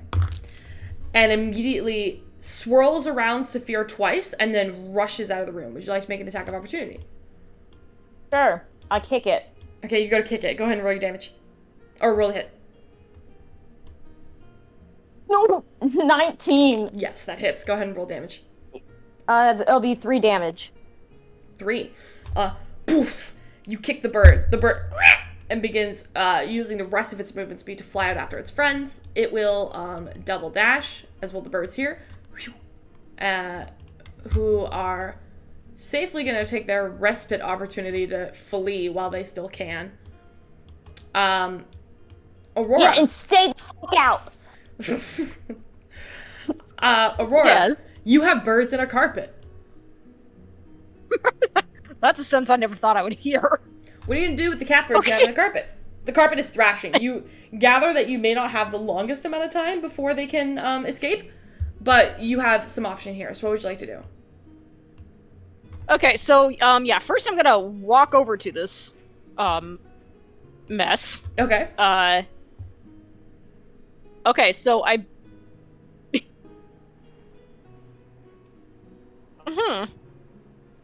Okay, I can probably guess, eyeballing this thing, that if I were to try to, like, scoop them up in the carpet like a sack, it would not work, right? Or could I do that? Like, if I try to basically Santa Claus sack them. I think it depends.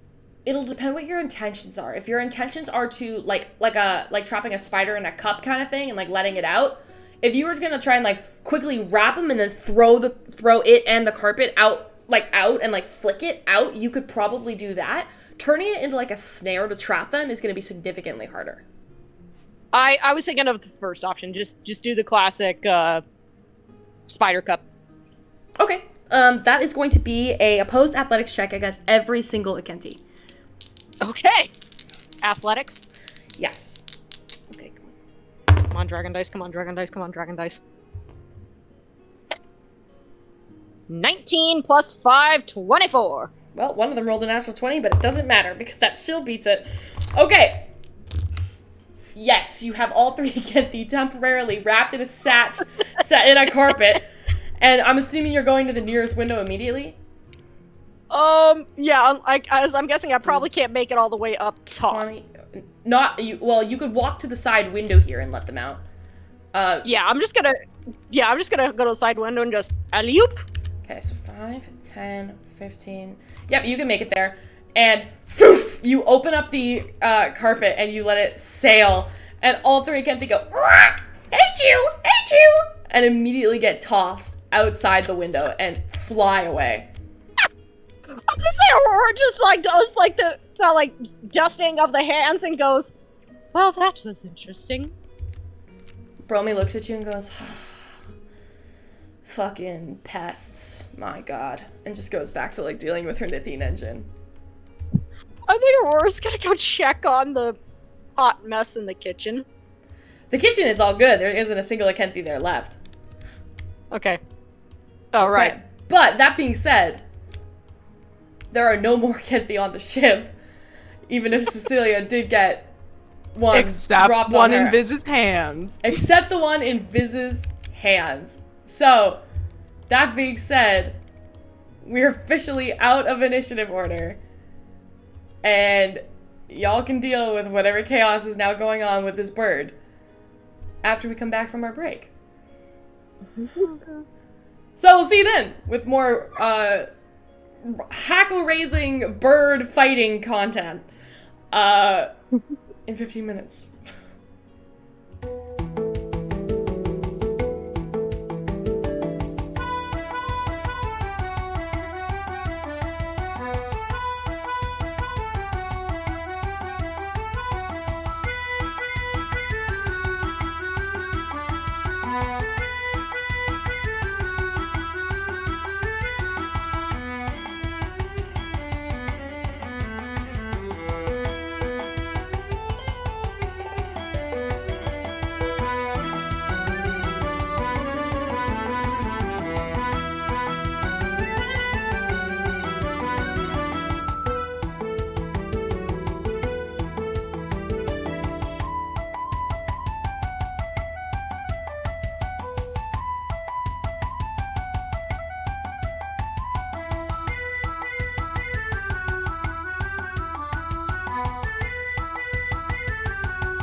we gamble. Okay, so we're back, and Cecilia has a broken nose as the bird hit her in the face and knocked her to the ground. It's not a pretty look, I'm gonna be honest.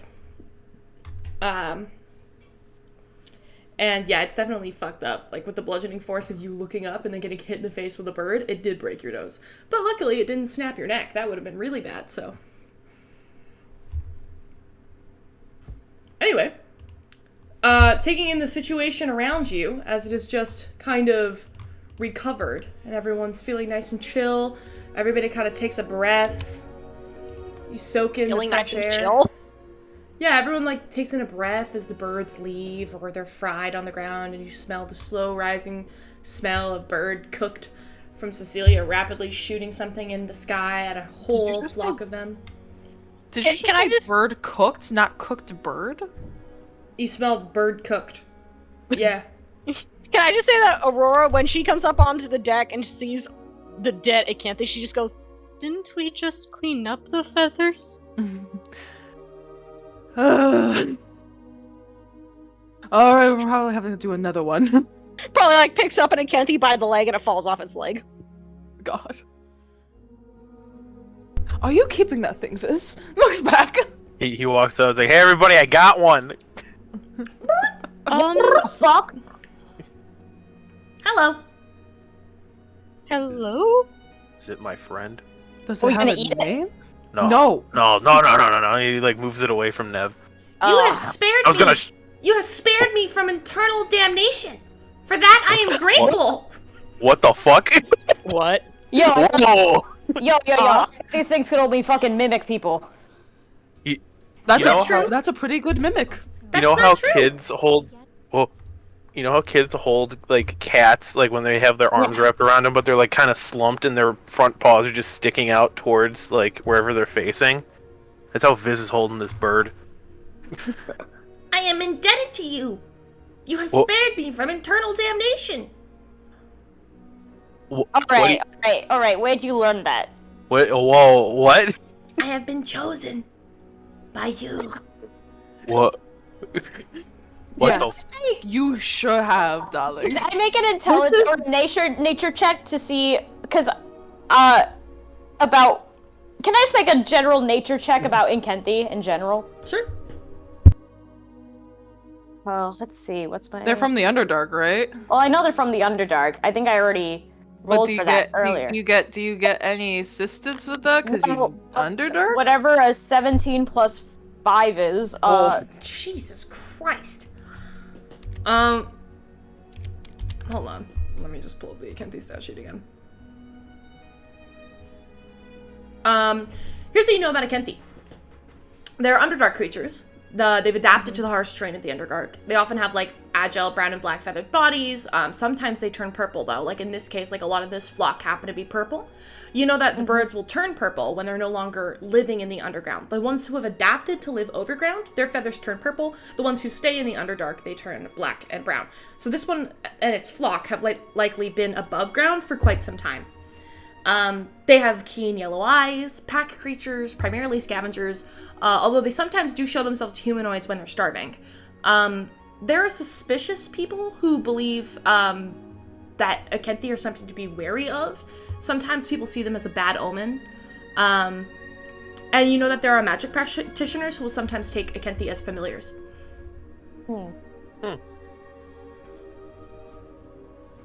Aurora's just kind of looking at the Ikenthi, just like ears twitching, just like What I just kinda think studying it. do you I kinda mean you think we should did it to keep me? this buddy. Oh, hold on. Hold on. You practice magic. I have been Yeah. chosen. Oh, shit. Does Viz have a familiar? Aurora looks at you, Viz, and goes, "I think you have a new friend, Viz." Well, Roberto's got a buddy now. Yeah, Liberto's gonna be pissed. What? Have What's, you let the Ikenthi go? He, like, yeah, he'll, like, loosen his grip so the Kenthi can move around better. The Ikenthi shuffles its feathers and gives like a little, you know, when birds like ruffle out and shake themselves out. Yeah. You put it on the ground and it sits there and it takes one of its little owl legs, leans the other one back, and kneels to you, puts its head down and goes, "I am Jeff, Thank you, great one. Damn. Oh. Oh, your name's Jeff? Jeff. So, you like choose that name? Or someone give you that name? I don't understand. Are you given your name? Or do you choose? Well, I mean, that's kind of a touchy subject, but Yeah, let's not talk about that. Do you like your name? It is the only name I have ever known. But do you like it? He tilts its head. I have no love nor hatred for my name. I am Jeff. Alright, that's great, buddy. So what are we doing here now? What's happening right now? I am indebted to you. You have spared me, while so many of my pack have not been. Yeah, sorry about that, bud. 'Tis the circle So- of life. Sorry for the gun as well. Quack! Cool gun. I like. This is a very cool bird. It's like Who tilting its looks over head a little bit. Aurora? This thing's very cool. Okay, this is an out-of-game question. Can it still mimic things? Can it still mimic things? Yeah, can it like... that was an out-of-game question, Oh. Shax. Yeah. Yeah, Shex goes into Jeff voice. Oops. I was gonna not be angry if that was the answer. You don't know. Sure, why not? Viz asks, can you still mimic things? Can you still mimic things? Oh, I'm teaching this. This is out of game now. I'm teaching this thing to say my name is Jeff. My name's No Jeff. one can stop me. My name's Jeff. Yeah. We're gonna get along just fine. So, like, you follow me around. What do you do? You give me a task. I do it. Dude, you know what this means? We don't gotta fucking send letters across the fucking country anymore. This motherfucker could just do it. Certainly sounds like someone who could help us out quite a lot. So, My name's Jeff. thank you. So, how long are you indebted to me? Sorry. What's I that? think it's until damnation. I think it's until death, dude. Until my soul leaves this mortal coil. Roberto's gonna be real pissed. So I really don't think Roberto's gonna fucking care. I don't know. I think, you know, Roberto's a Roberto. Oh my god, y'all are gonna meet Roberto. Yeah, you're gonna love Roberto. So, you hungry? Very. Oh. Do I still have like gator soup somewhere? Or did we not have that yet?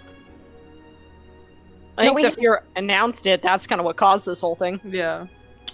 If dinner is my fallen compatriots, I will eat, but I won't like. Okay, no, I won't make you do that, buddy. No, Jeff, my name is Jeff. Cannibalism. No, Jeff, Guys, it'd be funny. no. He looks at them. He's like, Nev, darling. Nev, darling. We have a new friend and his name is Jeff. We cannot do that to him. Nev, name of Jeff, My name's and Jeff. he's now a part of the family. Nev, My name's Jeff. see? Aurora looks at Rhett and goes, I'm afraid I do not understand the reason behind my name is Jeff. My name is Jeff. Why does anything have to have a reason? Let it just exist. Let's Aurora let's just get, blinks. let's get you some food, little guy. Come up on my shoulder. God. Okay. You were trying to get the captain a parrot, but I think you got yourself a parrot. Viz got a parrot now. That's really funny. I did not expect that. I gotta draw, and what's even better is they're both purple. Oh, they are. We're purple. It's meant to be. It's meant It's to meant be. to be. I gotta ask, is it one of the cute ones? Viz won't care, but Evan cares. Yeah, I can describe Jeff a little better than the average Yeah, I can Ikenthi. What? Okay. It has a human face. It Ew. looks like Viz. Oh, gross. Jeff is I don't know why the gift didn't just drop. It dropped the whole fucking link. What the fuck is this? It's my name, Jeff. It's fine. What? What fucking? Are you trying to fucking hack us? What the fuck is this? It's my name, Jeff. Anyway, this Ikenthi is more purple, like thank you. It's more purple than it is so stupid. It's more purple than he is like brown or black with like the darker feathers. He's got very bright orange eyes. Yeah, there you go. Perfect. That picture describes him perfectly. He's like darker in the middle, and then he's got like kind of like a lighter purple colored like wing on the outside. And he's very much got chicken feet. Like his feet are chicken feet. They're not owl feet. They look exactly like chicken feet. I think is you've amazing. made Meg's day. Shucks. I'm so glad because I'm like, yes, it's just exactly what I made. You've made Meg and Evan's day. Yes. I gotta Very get Jeff a much. tech deck. I gotta give him a tech deck now. I gotta recreate the image. So, what do you like eating, little buddy? I do not know that there are favorites. I just eat. Nuts, seeds, bugs, meats, scraps, garbage. All same. Oh, group you're with. Now you'll have plenty of options. Hey, hey Nev, do you know what these things eat? Let me roll a nature check. That's it's a dirty 20. Dirty 20.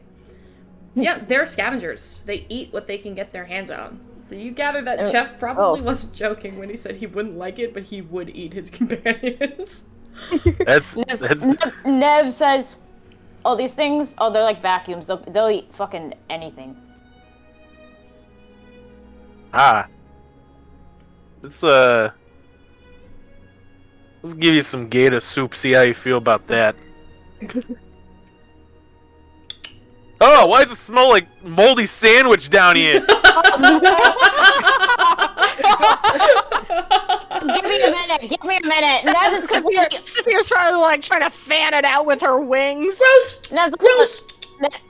Nev's Oh, like, fuck. "Oh, sorry. Give me a minute." And Nev is going to disable the because I can just like touch a thing and it will stop.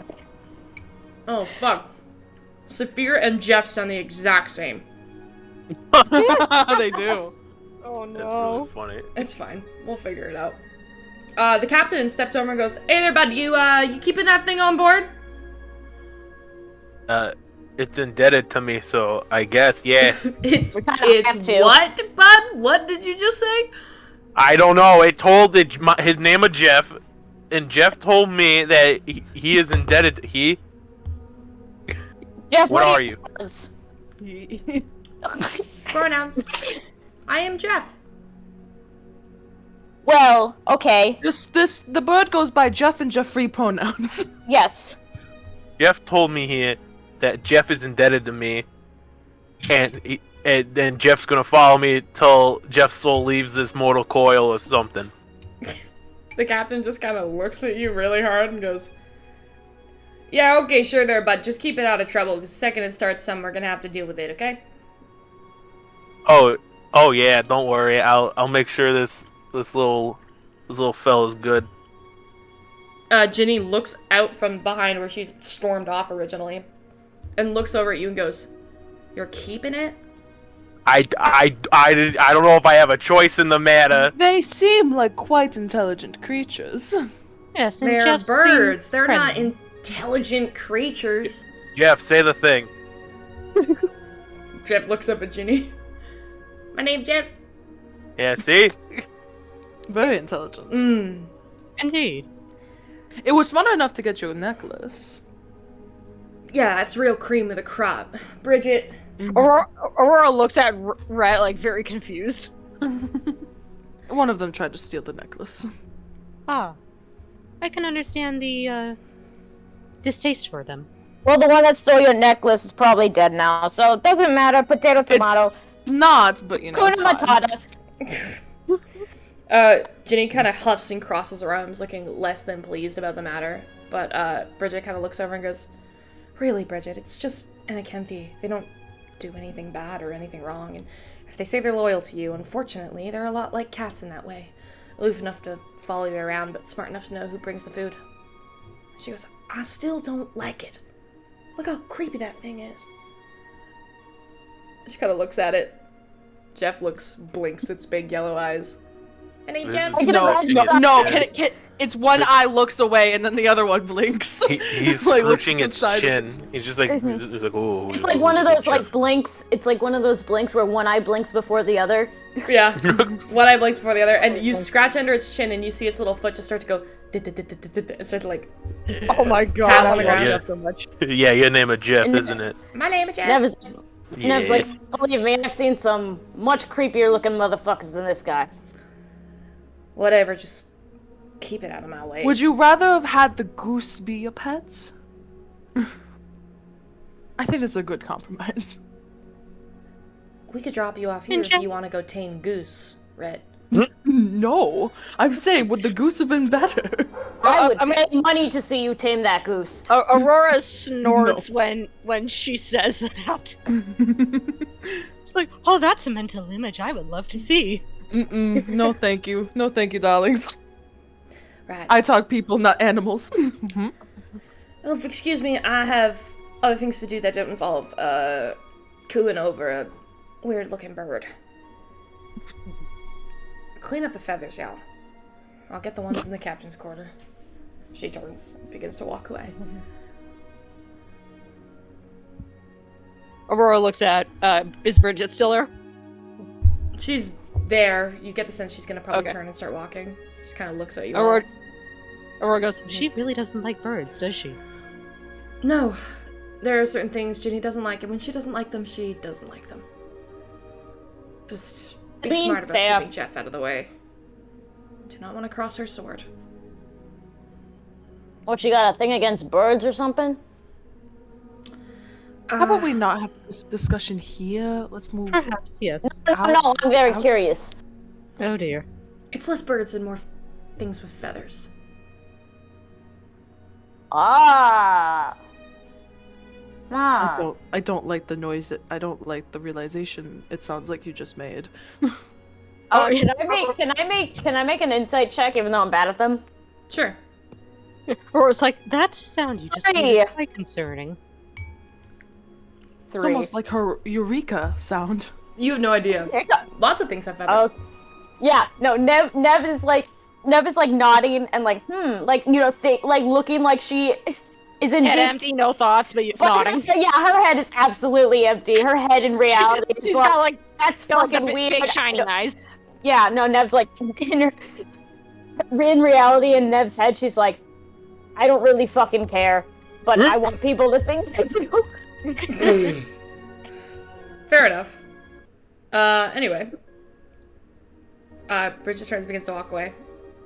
And the rest of the day is yours. I guess by that will mean more night as the day begins to turn. Is there anything else any of you are doing today? Or can we jump to day 10 of our adventure?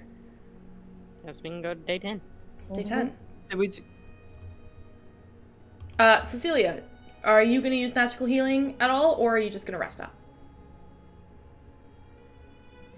I'm just gonna rest.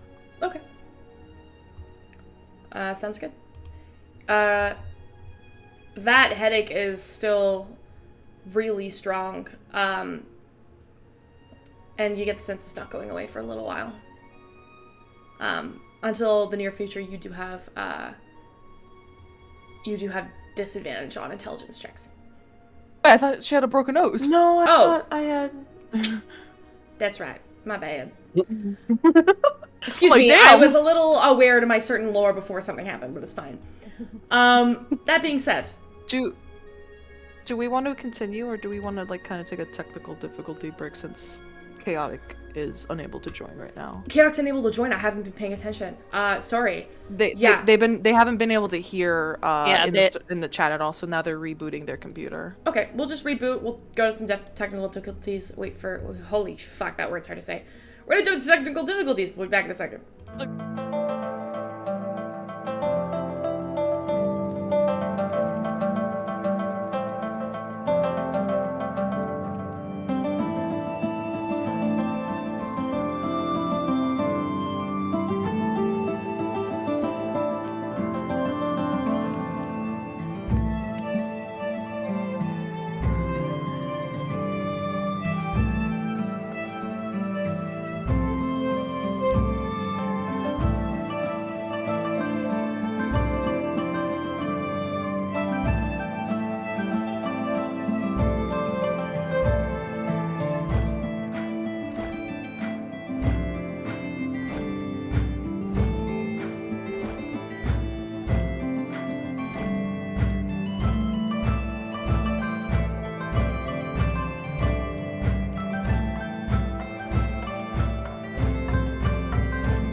we're back. Sorry for the technical difficulties. Everybody say hello, everyone. What the fuck? Just say hello, everyone. Hello? We're back. Coolio. You sound like you're talking in reverse. Two hops this time. Reverse. Anyway, let's get going with the next Big day on Shucks our is broken. adventure. Who is next to roll as we approach day 10 of our travels?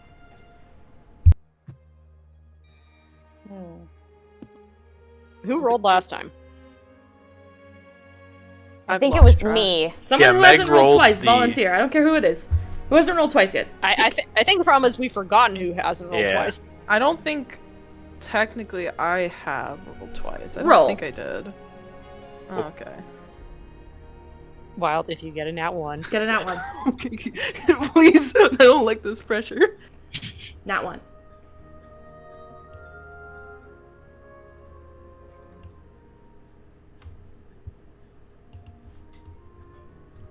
I'm gonna relive my PTS fucking nightmares. Did you roll a nat 1? Aww. I'm gonna relive my PTS fucking nightmares. I am What? so You're excited. shitting me. You're Nat shitting me. 1. Nat 1. Are you serious? Nat 1?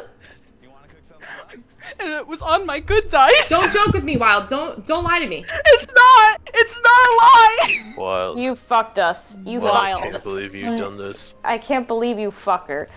Oh my god, right after we get my name of Jeff. We're gonna lose my name of Jeff. And if we lose that, Good dice. I use my good dice for a reason. Jeff's death is on your hands if Jeff die. I'm going through PTSD right now. Please stop. Okay. No, you're fine. You're fine. You're fine. You're fine. We're joking. I'm not. Okay. So, let me just pull some things up really quick. Jesus Christ. I'm fucking shaking. Every little thing she kills is magic. Hold on. Okay. Okie dokie. You're traveling over the Wallaby Wilds. And as you do, it's a beautiful, peaceful day. Clear skies, sun that feels warm on your skin. The air is crisp and fresh. You take your time going about your chores throughout the day, cleaning up the feathers, collecting the meat from the birds, getting to know your new friend Jeff, who has taken quite a shine to Captain Amaris, who keeps shifting into other things, and every once in a while she'll shift into something and he'll go, "Oh, fun!" and just kind of sit there and kind of like watch and keep an eye on Captain Amaris. And as much as Captain Amaris seemed to be like not super stoked about the bird being on board, you can tell that she's kind of like taking a shine to him after the first couple of days. The rest of the crew goes about their business. You begin to get to know them as well, for their uniqueness as a crew, as well as like a lot of their quirks, I guess. Now that you've been traveling with them for 9 days, you get to learn a little more about them. Lazan has a chronic habit of singing to herself as she does her chores, loud enough that it can kind of be carried out throughout the deck, and you can always kind of tell when she's doing chores because the same certain tunes will pick themselves up. Down at the bottom, Bromie will talk to herself as she kind of like goes about her business, and Saphir will kind of just like chitter absent-mindedly in response a lot of the time to whatever Bromie is muttering. Kiona is loud, very loud, and as she moves around the deck, she's always checking something, inspecting another thing, making sure she's on path. At one point, you can hear her loudly come up to Captain Mars and go, "Alright, Captain, we're heading up, getting close to Port Holloway now. We're not too far out. That is southern." That is southern. I love that you always stop your sentences to state what it is. It's southern. It's not southern. Hey, Captain, we're getting there now. Almost at Port Donnelly. Keeping our eyes out for anything unusual. And the captain goes, "Thank you, Kiana. You can head back down." "Yes, sir." Heads down. As you head over the rolling hills, you can see that at about midday, the cusp of midday, after the ship has gone down south from Eversummer and Raynor through the Wallaby Wilds and over, you see a massive lake. The biggest lake you have ever seen. And the Seacord Run is a big lake, but it's really long lengthwise. This one is like, goes on forever. It almost looks like the ocean. Can't see the other side of it. it just extends on. And from the airship, it extends on and on. As it does, Captain spins the wheel and goes, "All right, buds, here's another history lesson for you. We're heading up on Rubbermaid Lake. Now, it's only Rubbermaid Lake on the Wyland side of things. When you get into Aspidan, it starts turning into Lackamy Lock.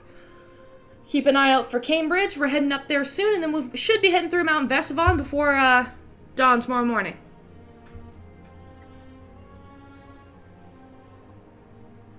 Aye, aye. Interesting. Fantastic. Hang on tight, gal. And continues to, head through. The day fades into night, and as it fades into night, you begin to crest over the lake. Peaceful day. Nothing happened. Very calm, serene. And you all get a good night's sleep. Wait, that's... What? What about everyone's... If nothing happened throughout the day, what about interviews? What about talking? What about... So what went on throughout that day? You guys want to tell me? I just trained like normal. Okay. With an angry Ginny who doesn't like that there's a bird on the ship. Yeah, Ginny trains extra hard, actually. It's like a force behind it you weren't expecting. You're kind of like, whoa. Yeah, Aurora's just like, okay, but she, straight face as always, and just kind of lets Ginny go hard if she needs to. That sounded wrong. It's okay. It is Ginny. Who should Viz interview? Eeny, meeny, miny, mo. Okay. Catch Ikenthi by the toe. Meg, Oh, me? choose two sets of numbers. It's like 1, 2, 3, 4, 5, 6, 7, 8, 9, What? 10. What the fuck? What? Choose one of those. Like a pair? What? Like a Okay. pair, like a Choose- pair. Just choose a number and he'll make a pair. Between 1 and 10? Yes. Okay. I guess I'll roll. I'm gonna roll a d10. Evan's DM. I was DM is coming gonna out. roll a d10.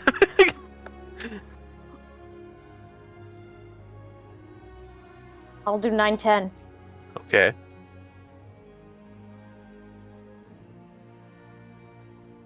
That's cocked. Oh. Alright, so Viz goes down to Lasan. Oh, don't fucking scare me like that. DM is showing. He goes down to Lasan.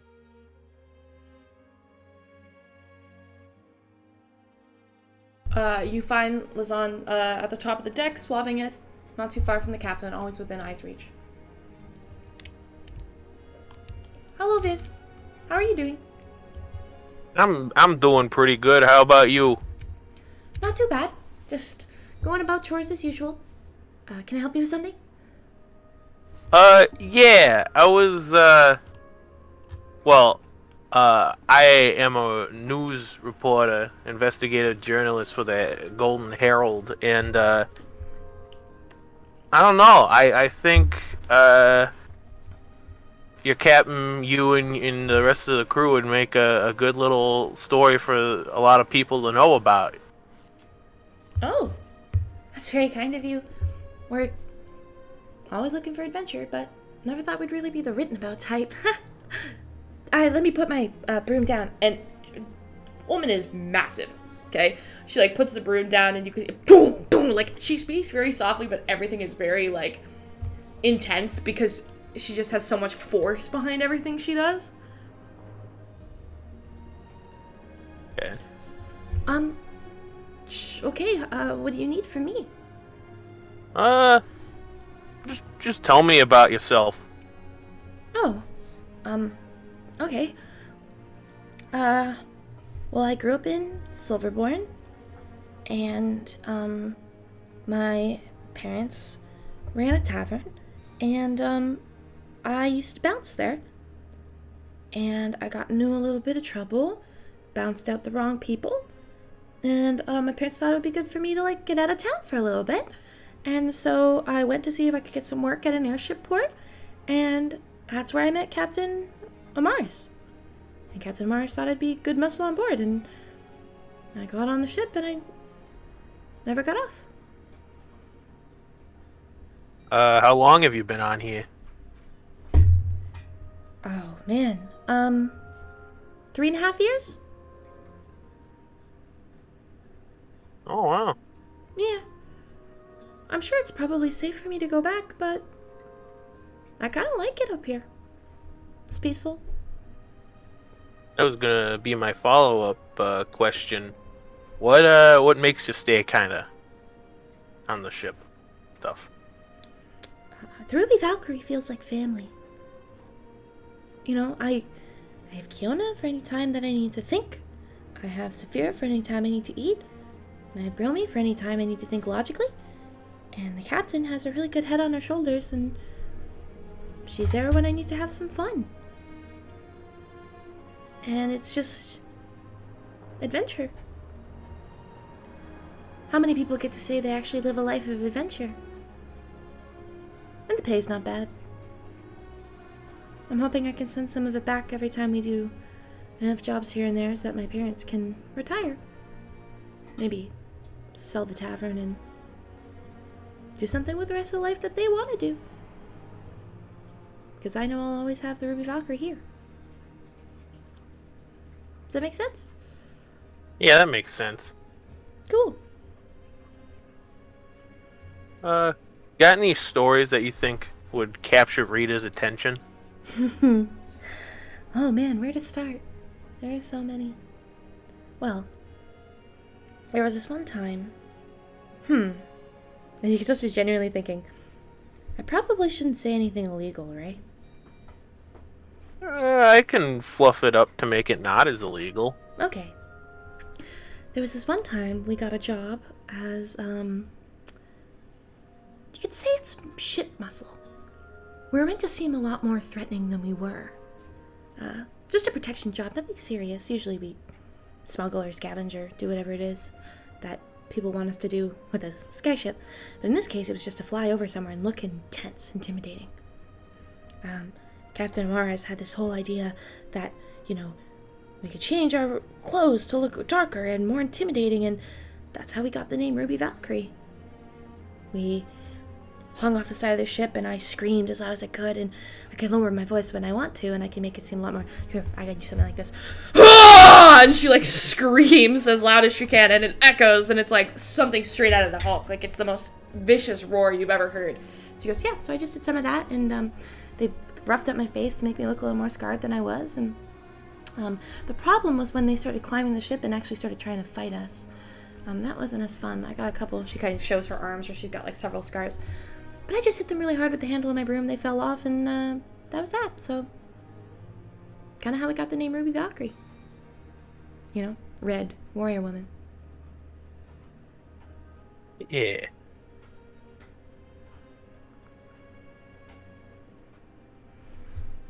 Is there anything you want me to write down for the readers at all? Like a little advertisement maybe for this, for your crew or anything? If you're looking for a crew who loves adventure, then call upon the Ruby Valkyrie, because we'll do it in spades.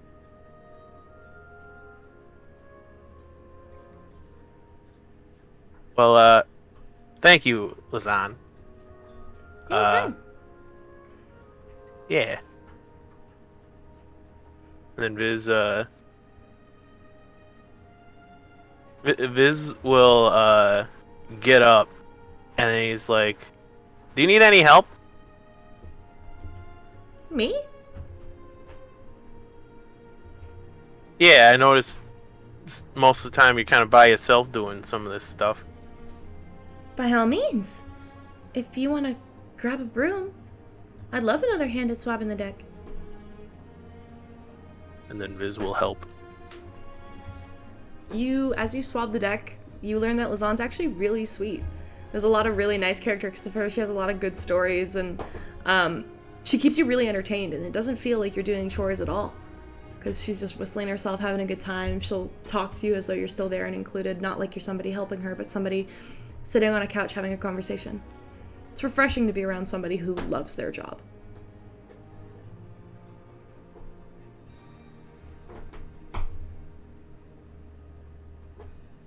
I like that. Yeah. Okay. Anything else anybody wants to do today?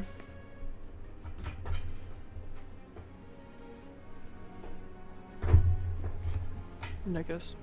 No, unless chaotic, think you want to do anything? No? I mean, I'm gonna leave Mirabelle's conversation up to whenever you guys are all ready for it, because I have a feeling, just because of what it's entailed, it's probably gonna take a good chunk of time. Mm-hmm. I mean, it's up to you. I feel like, I don't know about anyone else, but I feel like I'm okay. I'm not- ready. Yeah. I'm up for whenever. I'm also good. Since Shex hasn't dropped the shoe on us just yet. You guys can do whatever you want.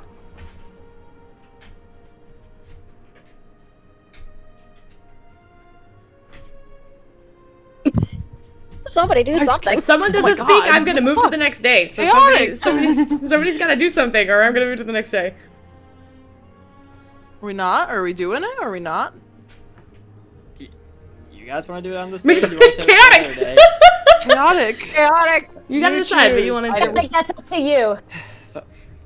Fine. Well, I guess Chaotic! Don't be like, all like, okay, well, fine. If I've got to do it, if you want to do it, do it. If you don't, we'll move on to the next If day. you don't, I just opened it up because I knew you had the idea, and I know we're Yeah, but it's probably like- might get off the ship soon, so I want you to have Fair. the time to. That's It's all. also day Yeah, but it's like- 10. Yeah, I was gonna say, yeah, you seem super excited.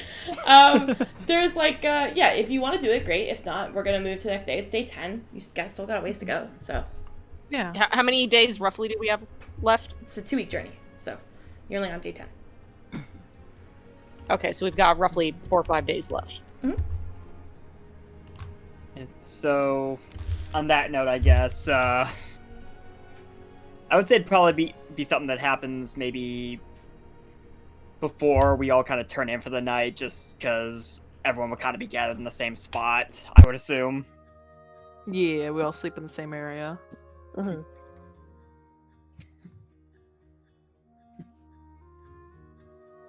So, I guess if everyone's just crowding around Mirabelle You now. fell on the floor! I mean, Sorry, we're all in the room.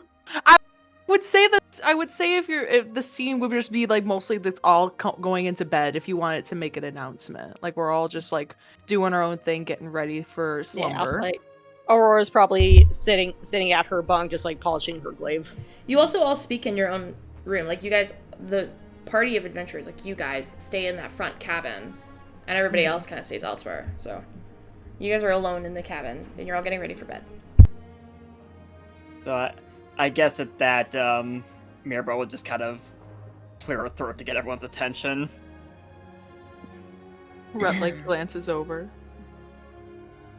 Aurora's ear kind of twitches and she looks up. I don't know if now would be considered a bad time for all of you, but I know I have told some of you to spread the word that I kind of wanted to have a conversation with you all, if you were open to it. Aurora looks around the room. Well, we're all here, so might as well. Yeah, go for it, darling. Mirabelle kind of just takes a deep breath for a moment. I've been advised by Lady Bridget, after a conversation with her, that it would probably be for the best if I came clean to you all about a lot of what has brought me to this point. Because I am far from the person that I guess I have portrayed myself as since meeting all of you.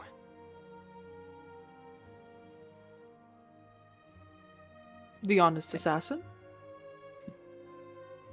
I wasn't always honest, or an assassin, or a tiefling, for that matter. What do you mean? Perhaps I should tell you a little story. a story that will hopefully help you understand me, and more importantly, what you all risk getting involved in if you continue to travel with me.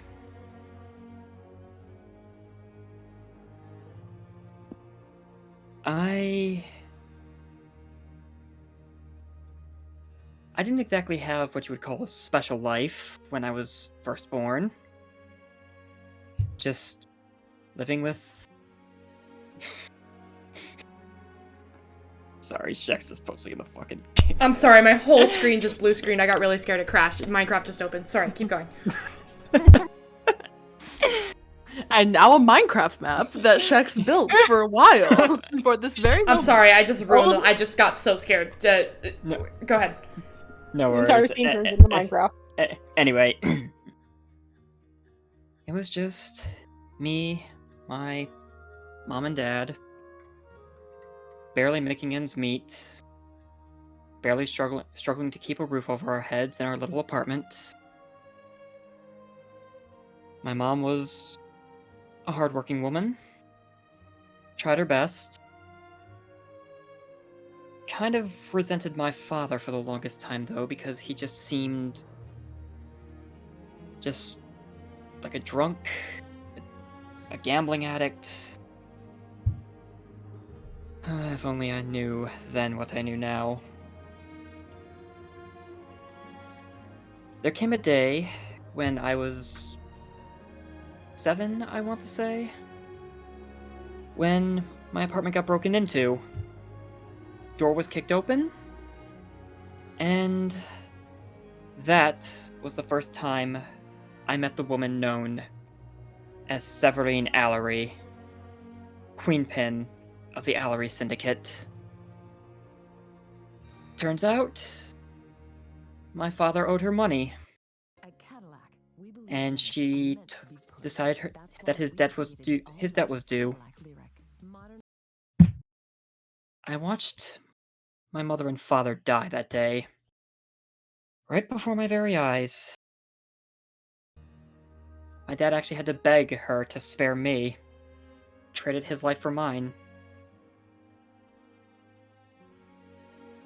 Didn't find out until much later that apparently he had taken out a loan from them because he was desperate to give me a good start in the world once I was born.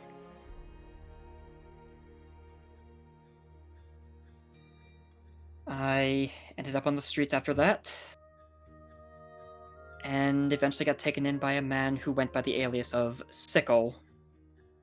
He was an assassin, a very good one at that. He taught me everything I know about how to be an assassin.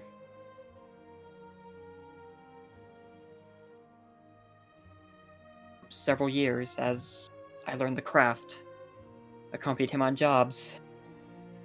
And once I was old enough, and he felt I was ready to start taking on jobs of my own, that's when he introduced me to his employer. Anyone want to take a wild guess who that employer was? The one who took your parents? Yep. See, Severine fucking Allery. Turns out, this was all some big game to her. She knew why my father needed that loan, gave it to him, and intentionally kept postponing when it was due, just to make sure that I would be in a prime position for this, so that she could send one of her most trusted assassins to train me. She thought I would make the perfect assassin. And for most of my teenage years, that's what I became. I was flawless in my job. Most in the syndicate came to know me as Severine's right hand. Not because I had any truly important role, but because I was her favorite. She had this bizarre obsession with me. She likened it to playing God, I guess. She thought all these gods get to dictate how mortals live their lives, so why can't she give that a try? And I was just the convenient child born into that role. Don't get me wrong. I tried, for quite some time, to get out from under her thumb. Intentionally took jobs under a different alias, with other clients, specifically enemies of the Syndicate, to try to undermine them. She knew the whole time. She let me do it. Said it would be good to make new contacts for the future. Earn myself a bit of side money. But she was several steps ahead of me. She fancies herself quite the chess master. I begrudgingly admit that she is probably the most brilliant psychopath I have ever had the displeasure of knowing. Eventually, I did manage to get away from her. Though I still question how she let it go on for as long as she did. She sent me on a very high-profile job, as she often did. I succeeded in killing my target, but I was spotted while making my escape. Managed to lose the town guard in a local tavern. What I did not avoid, however, was the attention of someone else. Someone who approached me with a different offer. Her name was Luna. She was probably the most beautiful woman I've ever met. She was starting this new little band of adventurers, and she believed I would be the perfect fit for it. Her friends, Adgron, Lyric, and Canon, they were skeptical of me at first, and understandably so. My reputation did precede me once upon a time. But as time went on, I was welcomed by them all with open arms. They came to be a second family of sorts to me. The Scrap Iron Symphony, we called ourselves. Or La Sinfonia de Chatara, since Luna took quite a liking to me speaking in Espanian. For the better part of a year, I want to say, time has become a bit of a blur to me, admittedly. We traveled all over Gildmoor, visiting where we could, seeing what we could find, having little adventures. It was nice. It was the first taste of freedom I felt I truly had. I owed all of that to Luna and the rest of them. Luna especially went out of her way to make me believe that I truly could decide my own fate. That Severine's words of she and she alone decided what my life would be were not true, perhaps. I should have known better. I should have known it was only a matter of time. There was a night where we stopped in this small little town, still in the process of being built, somewhere out in the desert. We were going to stay at the inn, and then be on our way in the morning. I had actually planned to propose to Luna on that night. She had become so important to me. I didn't think I could live my life without her. Never got the chance. We ended up springing into action because of a commotion outside. Severine showed up to this little town with a veritable army of members of the Allery Syndicate and sought to turn the whole place into scorched earth. Everyone that was there was slaughtered. I actually tried to fight her, believing I could finally put an end to her. I ended up learning the hard way that she is more than just brilliant. She is extremely powerful and incredibly dangerous when forced to fight. At that, Mirabelle will kind of pause for a moment and then remove her right glove and push up her right sleeve, revealing to you all for the very first time her prosthetic arm. Oh. Is just like watching, like very quiet. When she starts talking again, you might notice that her fingers will kind of trace over something on the wrist of the prosthetic. It's a little gear that kind of seems more for decoration than anything else. It's a half gear that kind of extends upwards into a treble clef.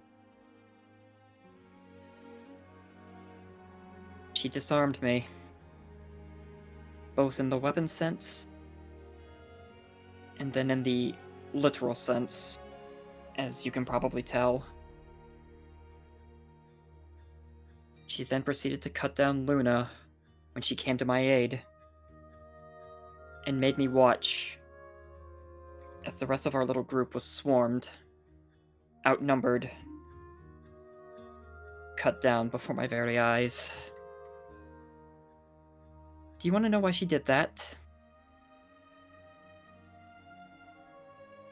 She burned an entire small little town, still in the throes of construction, to the ground, slaughtered everyone that was there, killed another group of people that I considered family right in front of me, for one reason, and one reason only: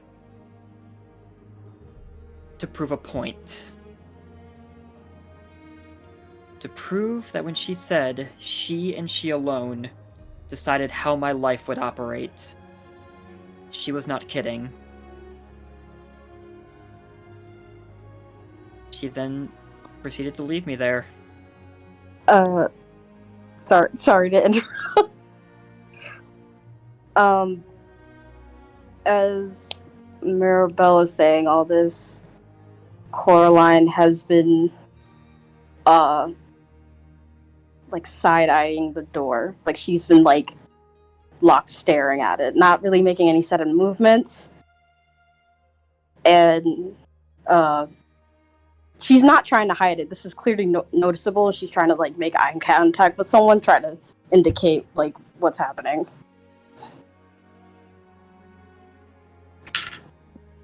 Who you making eye contact with?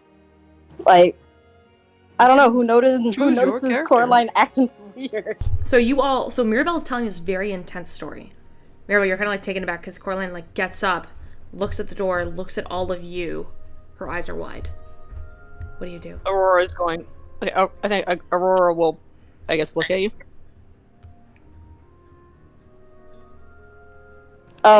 Everyone's just looking at me. Keep going, Mirabelle. What do you do, Mirabelle? Keep going. I He's guess- gonna. Sorry. I guess since everyone's kind of turned their attention to Coraline now. No, Rhett's gonna say, Mirabelle, keep going, and he's gonna start standing up and like try and stealthily. He's like nodding at Mirabelle, keep going. 1 minute, He's please. gonna make his way to try and sneak towards the door. Just give me a moment, please. Do you want me to keep going, Shex, or? Right. You say keep going, and you all hear the sound of shink of metal as something whoof, begins to sprint away from outside the door. Aurora's gonna. Can Aurora use her Starlight Step to go out? Go out there, so you apparate outside the Yeah. door to see if there was someone Yeah. listening in on the conversation. Yep. You snap, appear outside the door, you look around, make a perception check with disadvantage in the darkness. I have dark vision. You have dark vision. Wait, I have a question. Everyone in the room right now, that's everyone in the room currently. Is it just our party, or is it also just the our rest of party. the crew? It's our party. It is just just your our party. party. Would we know where the rest of the crew is at this point Most in time? likely in the captain's It's quarters it's or like a late. different room. Yeah, they're probably bunkering down and getting ready for bed. Okay. So Shek, since I have dark vision, would it just be a straight roll or still? How at far does your disadvantage? dark vision go? 30 feet? 60. 60 feet. And my Starlight Step goes up to 30 feet. Okay. So, but you just went outside the door. You didn't poof anywhere else in particular. Did you go up? Because right above you, there's a vantage point with the whole deck in sight. Or you could check I'll say yeah, I would have gone up. up. Okay. You poof up, make a perception check. Straight roll, and I'm going to roll for stealth. You're probably gonna beat it. I got a 15. A 15. You look around, and you don't see anything. You heard a shink, you heard the sound of something, but there's nothing on the deck of the ship. And as you look down, you see something outside the door. Okay. It's a very small, folded up piece of paper. Okay, so Aurora's going to scan around once more, like ears just full on twitching, searching for any noise. She's gonna slowly walk down to the door. Looking at the paper, does she see anything on it or around it? Like, is there anything written on it, or it's just a folded piece of paper? What languages do you speak? I speak Common, Gith, Infernal, and Sylvan. Really wishing I switched one to Celestial, but can't do that at this point. You can't read this paper. Aurora's going. I was gonna say at this point Cecilia would exit the room. Same with Nev. Guys, Aurora's gonna. darkness. Okay. Aurora I'll with the say piece of she- paper. Yeah, she picks it up. I cast Fairy Fire. What does fairy fire do? What's the range? It's, Sorry, what's the range on fairy? I know what fairy fire does. What's the range of fairy fire? 60 feet. 60 feet. You cast it out. Below you, in the crew decks, you see the outlines of Rilmi, Lazan, Kiona, and Rilmi, Lazan, Kiona, and Saphir, all in the crew deck. In the captain's quarters, you could see the outline. Does it become visible to everybody? Oh God! I just thought of something really bad. Do it. Okay. Commit to the bit. Just Commit to the bit. do it. Just commit. You see the outlines of Ginny and Amaris are lying next to each other. Oh, It's not super compromising, but you're like, ah! You're kind of like immediately you're like, and it also outlines them, right? So they can see it, right? Does it have to be, it doesn't have to be creatures. They immediately like look at it and spring apart. They're like, what the fuck? And then, down at the bottom in the, in like the base, on the bottom of the deck, there's like hammocks that kind of like lie out. You can see like Bridget propped out. It looks to be like she's maybe reading. Mm-hmm. a mental image of them shooting apart. Okay. Is there an extra person? No. Is there a lack of an extra person? There is specifically lack the lack of more people. Can What? Cecilia dancing lights over like 120 feet, like just a straight line across the ship? Wait, when you mean a lack of more people, you mean like it's the exact same amount of people that we've had on the Everybody- ship since we started. Everybody you would expect to be there, yeah. But there's no extra person. No. Is there anyone in the crow's nest? You shine your light up at the crow's nest. They drift up slowly. You take a good look. Nobody's there. Can I look over the side of the ship? Yeah. You walk over the side of the ship, you look down. Nobody's there. Can I So, Can I do a fly around the ship? Yeah. You do fly around the ship with the aid of Cecilia's dancing lights. Nobody there.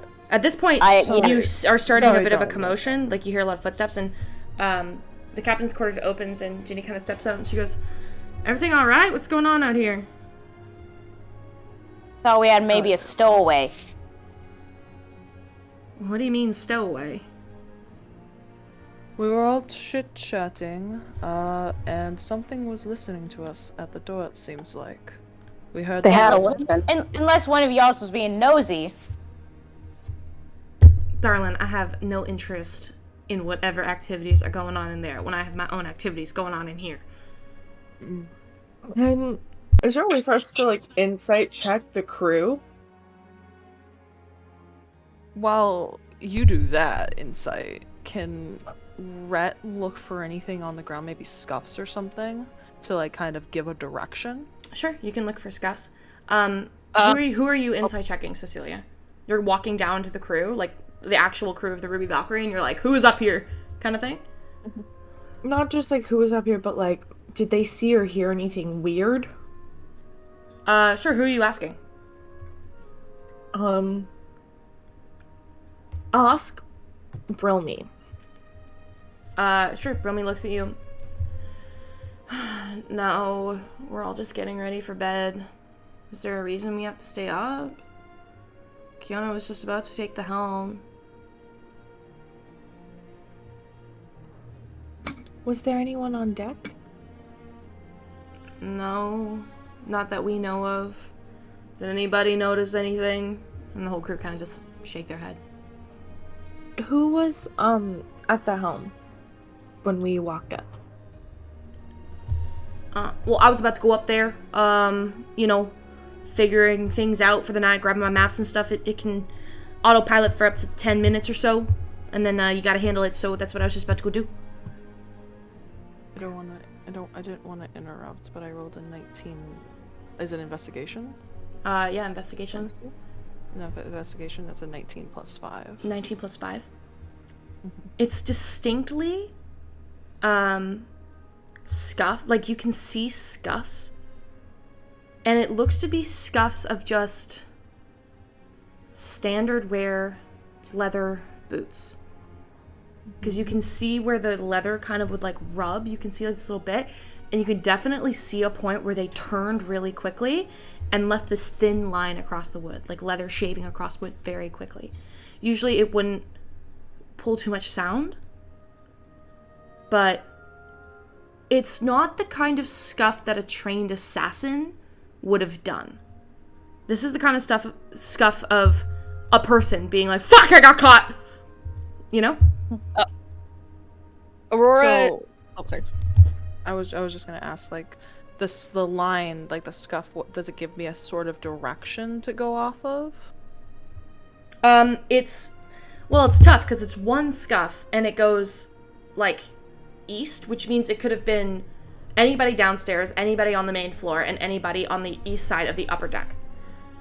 Because yours is all the way near the nose of the ship, so it could have been on any other side. But we haven't checked downstairs yet. No. And Nev's doing enough full around. Okay. You're talking to the crewmates who are downstairs. Okay. We are downstairs. Yeah, it outlined it's a 60-foot range, right? Is that a sphere? Actually, let me look at it again. I'm just trying to ask because the ship is complicated. Okay, actually, so the area is the 20-foot cube. Oh, so 20-foot cube. Yeah. So each object in a 20-foot cube within range is outlined in blue, green, or violet light, your choice. Any creature in the area when the spell is cast is also outlined in light. If it fails the dexterity saving throw for the duration, objects and affected creatures shed dim light in the 10-foot radius, Any attack rolls against the affected creature or object has advantage if the attacker can see it, and the affected creature or object can't benefit from being invisible. So here's your choice. It's a 20-foot cube, so you have to choose. Are you going to highlight the middle of the ship, the back end of the ship, or the lower portion of the ship? What are you highlighting? Because you don't get all of it. You don't get Ginny and Amaris in the room. You don't get downstairs. You don't get, like, you have to kind of pick now. And the rest of that's been retconned. So just how many options are there?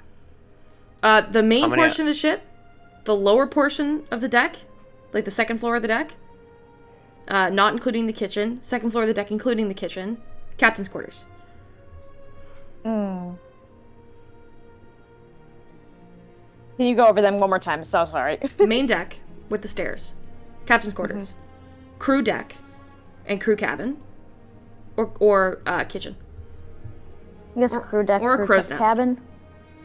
Oh, crow's. Or the crow's nest was already looked at, but it wasn't done with the invisibility thing. I'll say crow's nest. Viz will do fairy fire on the lowest deck. Okay. So because basically the opposite. Okay. So because we're gonna retcon a little bit of what happened here. Ginny does not come out and talk to you. So we're alone still? We have to operate on the assumption that the fairy fire was making people active and like wanting to come up and be like, what's going on? So we almost have to like retcon that whole scene. Sorry. It's okay. You step out, you cast fairy fire. Where are you casting it? It's dark, you don't know where anyone is. Where are you casting it?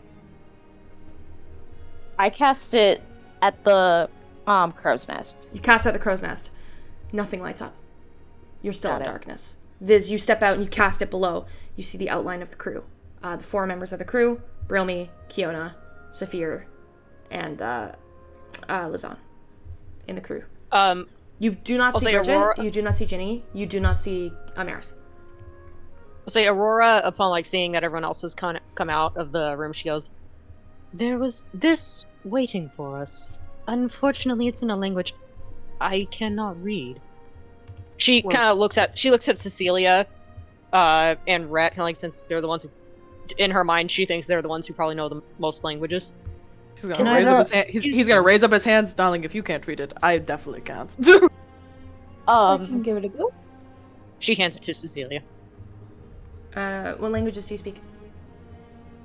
Celestial, Common, Elvish, and Goblin. You cannot read this. Can I take a gander at it? I speak Hispanian, Common, Infernal, and Undercommon. You cannot read this. Can I make an intelligence check to figure out what language it is? Sure. Do this with disadvantage, please. Okay. You would have never seen like, this language before. That's like kind of watching this and just be like, All right. Wait, you said disadvantage? 13. 13? You have no idea. Oh, shit. You've never seen writing like this. Okay. Are we just like all looking at it? Because Coraline speaks Celestial, Common, Orc, and one more. I forgot. Damn. I think Elvish. Do you speak? Yeah, you would speak Elvish. Yeah, Elvish, and also Tiefling. Fuck. Infernal. Language. Infernal. You cannot read this. Damn. Okay, give me a can Cecilia... I'll do something first, but Cecilia will hand it to Mirabelle. I don't think... Unless this is in a language that mimics Thieves' Cant, we've already covered the 3 languages Mirabelle speaks that would, that are not... Yeah. You can the languages read are this. Yeah. Oh, it is in Thieves' Cant! Because it's in Thieves' Cant. It's in, specifically, it looks to be a page that has been ripped out of something else. You could see it's crumpled and held like a note. And it says, Thieves' Cant's hard because it's like words. It's not like, it's a lot like American Sign Language in the sense where you don't really use, like linking words like in or with. You kind of just like do the sign for pointing for what you're referencing. Thieves' Cant's very similar in the sense where it kind of just uses words that are crucial in the given moment. But you gather that with the Thieves' Cant it says Allery, Syndicate. More, Prodigies, Lost One, Find Her.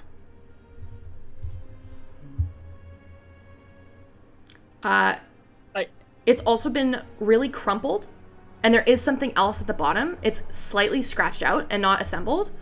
But you can kind of put it together. Make an intelligence check for me. We'll see how well you can decipher this. Just a straight intelligence check. Yeah, I'll let you use wisdom if you prefer to use wisdom. I've got better intelligence. Okay, go ahead. 14. 14. There's a really scratched out bit at the bottom that says, you gather, there's like a bunch of letters that are missing, but if you were to like assemble it the way that you think Thieves' Cant is supposed to go, and like usually does go, based on something that would be recognizable to the Allery Syndicate, you would gather that it says one traitor, being referencing somebody in the ranks. There is a traitor in the ranks. But it's so far down the line and it's been ripped out of a book, you don't know if it's referencing the person that it's talking about beforehand, Find Her. You don't know if that's the traitor, or if the traitor is referencing something completely different that this page was ripped out of. Does that make sense? It kind of does, yeah. Cool.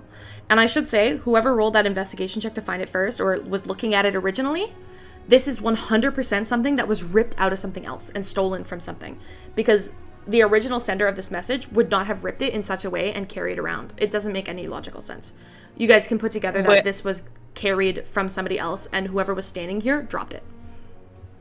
Okay, so which would have been me, since I was the one who found it. Yeah. You looking at this know that this wasn't like... This isn't like somebody carrying around like... Mirabelle, you would know. This isn't somebody like carrying it around because it's their mission. They're carrying it around because they almost maybe don't know what it is or are curious about it. There's something really off-putting about finding the note outside after hearing somebody while you were talking about what happened to you. Something's not adding up. So it doesn't look like this was deliberately left? No, this was definitely not deliberately left. You can tell just by the way it's like crumpled and it was dropped. Aurora is still looking around the ship and she goes, I get the sense it's not a coincidence that was found here. After your... She looks back at Mirabelle. Your story. Mirabelle just kind of lets out a bitter laugh. My story wasn't quite finished, but... It does not surprise me that she wants to be the center of attention in my story. It's always been that way. Perhaps we should go back in. And Go back in? There's someone on the ship.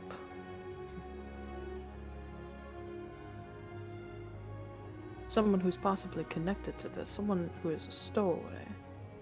How long have they been on the ship? We haven't made a stop, have we? No. So the entire time. Would someone from the Syndicate have the ability to appear on an airship?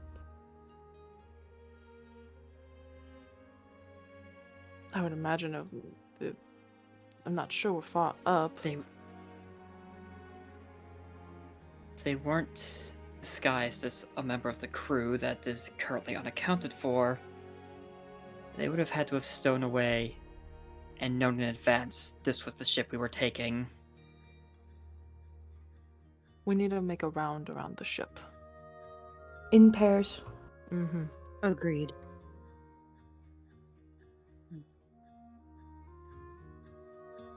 Out of character, it'd be so funny if this was just Shex fucking with us and there's actually no one on the ship.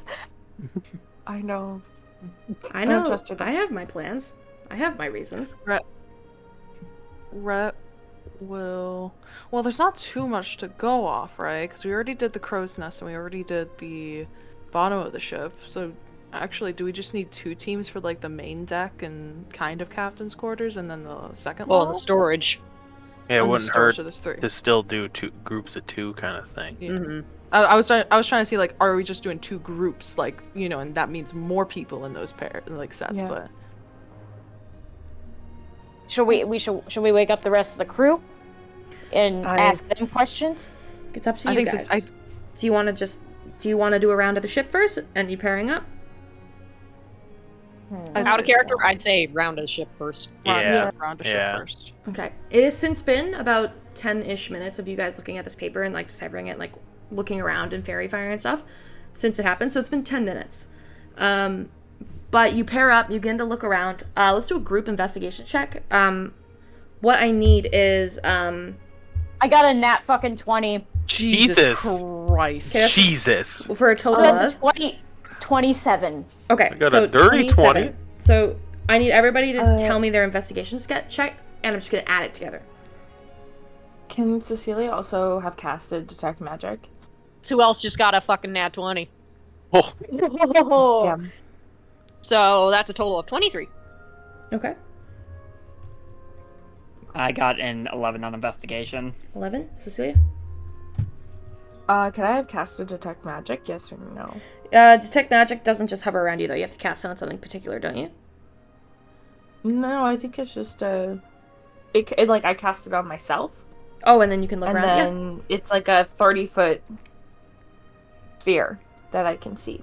It becomes very apparent to you that nothing on this ship is magical the second you cast it, except the giant knitting Cool. engine that is powering and running, and whatever the fuck is in Bridget's backpack. The whole thing is like lit up like Yeah. a Christmas tree. Cool. I got a 24. 24? The rest of you? That's the 3rd natural 20. Jesus. Jesus. Guys, can everyone check if their fucking dice are weighted? Like, I feel like I you guys did my- roll an absolutely inane amount of natural 20s. I don't know where you guys are buying your dice. I failed that strength check earlier. I didn't get a nat 20, but I got a 19 plus 2. Got a 3 earlier on that wisdom check. That's fair. I rolled my different dice, so I'm using different dice usually each time. I got a fairly decent-ish roll here. Nothing anywhere close to the rest of you, so I know my dice aren't weighted. This is about to be really not what I was expecting this session to go as. By the way, the 20 is a 25. Better be someone on this fucking ship. Better be Okay. someone on this fucking ship. So, you guys split up into pairs, and you begin checking the ship. You check the first floor, and you don't find anything. And you're like, okay, nothing here is out of sorts. Like, we're all good. You check the second floor. The crew are kind of looking at you as you guys kind of like coming through, like kick up a couple loose planks, like pull stuff aside. You're like, nah, nothing in here. And then you step down to the 3rd level and begin pushing planks aside, just kind of looking around.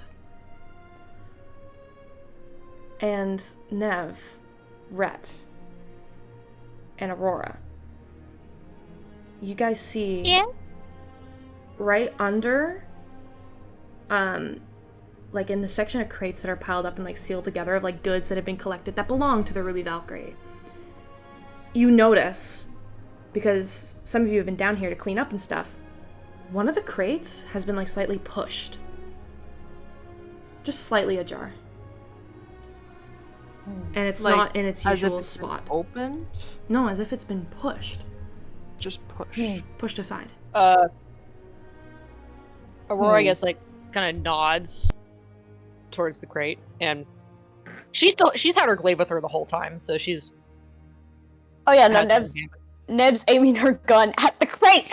Rhett's got his gun aiming at the crate! Aurora just like looks at her glaive, looks at the 2 gun people, and just goes.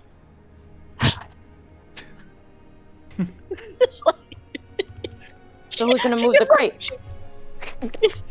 I'm not the strong one between you 2. Aurora slowly looks at Rhett. Sighs, and oh, it's a new day. I just realized what I can do. Oh. Would you guys hate me if I used telekinetic movement on this thing? Jesus Christ, what a showboat. Do it. Okay, so Shex, you said the crate looks like it's been moved a little bit. Is it against a wall or what's? No, it looks Where is like it has been moved, so it usually rests flat against the wall, like in a row. Mhm. And there's usually two crates next to it, and the two crates are still next to it, but they're just slightly pushed to the left and the right. And you can see that this one's kind of on an angle now. You would have never noticed this, but because you know that there could have been someone on the ship, the three of you became hyper aware when you were checking. And it's turned slightly ajar on an angle, and you kind of like lean in. They've got their guns pointed. You kind of just like lean in and get a better look. And you see a loose plank underneath the crate. Loose plank underneath the crate. Yeah. Don't want to waste my telekinetic move on. Then don't do it. Just move. Just move. Aurora's going to walk over to it, being about as quiet as her giant ass muscly self can be, and try to like move it just enough so that she can get a better look at the plank. You look. Actually, before I do that, should I check to see if there? No, yeah, I don't want to metagame. I'm just gonna say all is. I just move the crate. You look over at the crate and you gently like push it out of the way to investigate the plank. Mm-hmm. You move the crate. You like kind of pick it up and just gently move it, and you pull on the loose plank, and you realize that the three planks that are next to it pull with you. It's a fucking really well hidden trapdoor.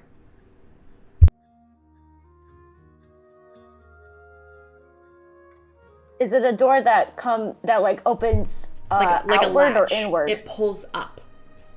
Oh, Okay, so something Aurora, underneath. I'm gonna say Aurora doesn't push it up all the way. She just kind of does an experimental lift just to see like, okay, this is a door. Kind of lowers it back down, looks at Nev and Red and nods. Rhett's gonna, like, kind of like try and get everyone else's, like, of the party's attention, and just like, but like as silently quiet as possible, just, you know, pointing down, like, come down with us. Are you going down it? Oh. There is a ladder. So are we... I'm gathering everyone first, so everyone's Yeah, it's like here. once we got everybody. And then, well, what are we going to do? Are we going down, or are we? We can do this SWAT team style. Aurora looks at Mirabelle. What do you think we should do?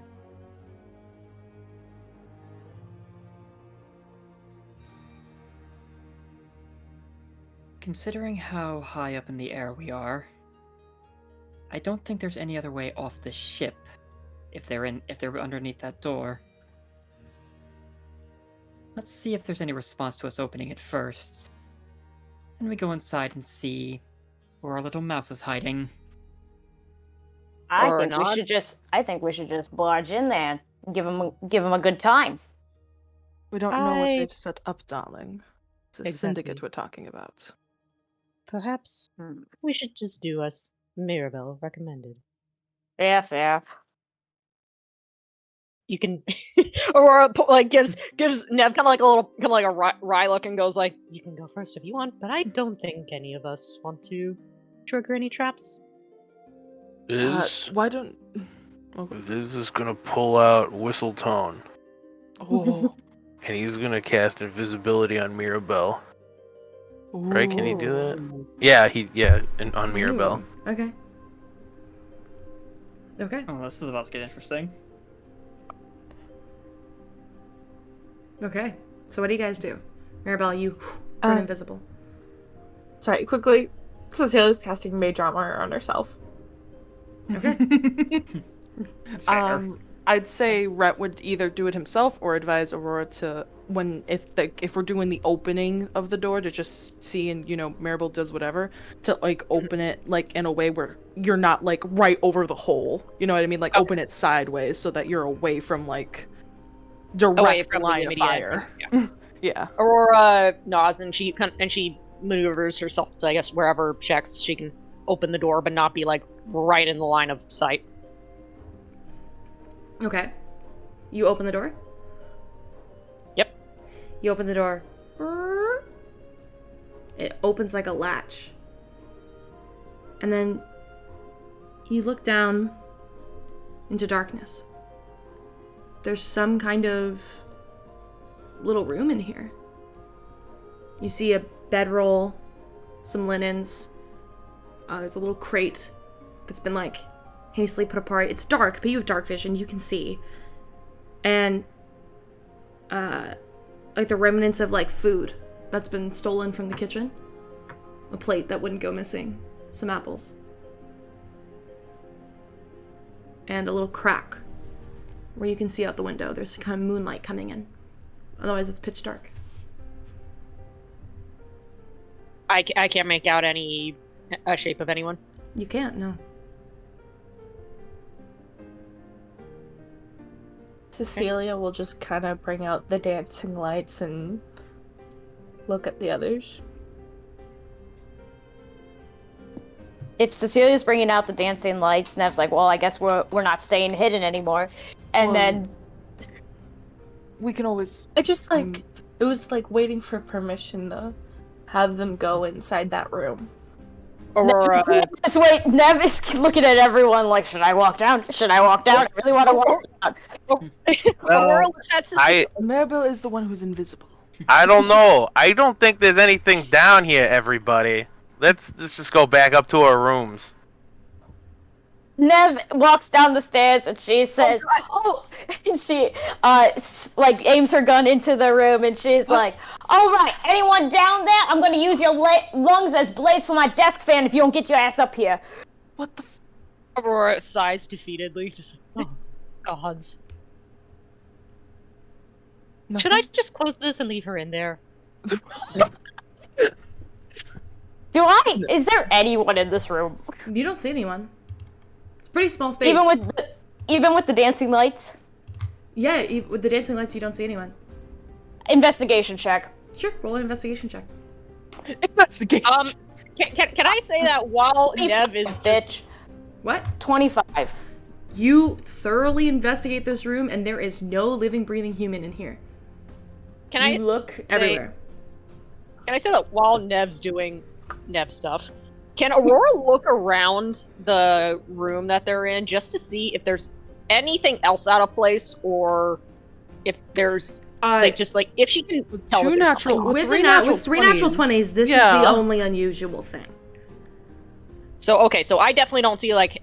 And we did the comb, and we all did a comb of the ship with those 3 natural 20s. there was nothing. So, like, this is the hidden thing. Yeah. This is your hidden thing. Like, you guys pull this and you're like, yeah, okay, this is definitely some kind of I wasn't sure if my nat 20 was still standing or not, because I just was like, because Aurora's looking around while all this is going down, just to be like, is this person behind one of us about steps in the back? Yeah, and with a 25, it's guaranteed there's no invisible person in this room. Well, 25 doesn't garner for things like invisibility. That's things you can touch with your hands. Cast Fairy Fire again. You cast Fairy Fire. Into the room. You cast Fairy Fire into the room. And standing right in front of you, a blue, 3-foot-tall shape goes, "Hi." I need you to make a acrobatics check or athletics check as you are grappled. I fucking knew it. You said athletics, right? Or acrobatics. Or acrobatics? Okay, let me... No, actually, sorry, your athletics. They can choose either or. Got it. My athletics. Alright. Yeah, you gotta let this Hey, bitch, it's my turn to get a natural 20. Oh my. Well, yeah, I got 11, so...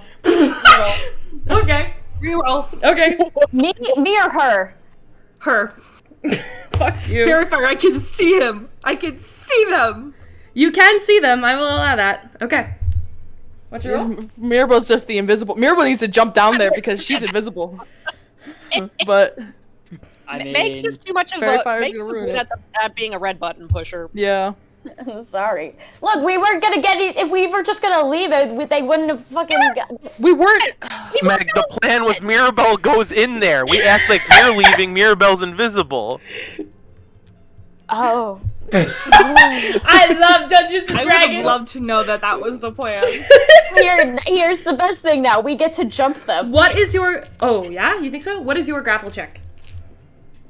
11. 11? Failure. Immediately, No, there's an arm around your neck.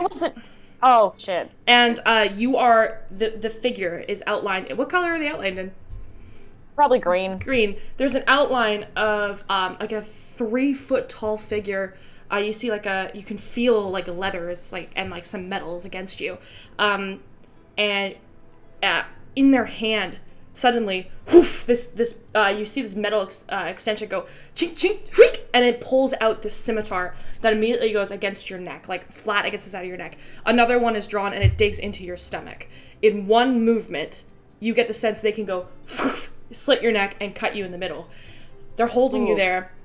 You can see the outline of like pointy halfling ears that kind of like come across, and then an immediate look up as there's like some kind of cloth muffling their face. I'm gonna tell you this one time. You tell that captain of yours to pull the shit down, you let me off, and we can pretend I was never here. Otherwise, I gut your friend. How difficult would it be in this moment to Misty step behind them and point a gun at their head? Their back is to the wall. They thought of that one. God damn! They have had a very long amount of time to study all of you, and their back is to the wall, and they have Nev in their arms. So there's no getting behind this person. I cast grease on myself.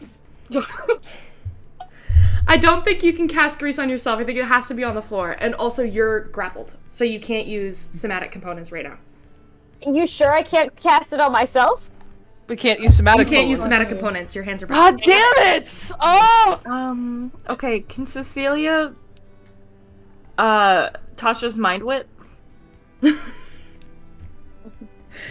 Jesus Christ. Okay. Are we rolling initiative? Is that what's happening right now? Everybody roll initiative. Oh, fuck shit balls ass. Are we going? If we're going into a fight, we gotta roll initiative. Anyways, after they said, or your friend dies, Nev's just gonna say, question, have you ever seen the inside of a septic tank? Because you're fucking about to. Incredible. I have to make this encounter because I did not think this was going to happen.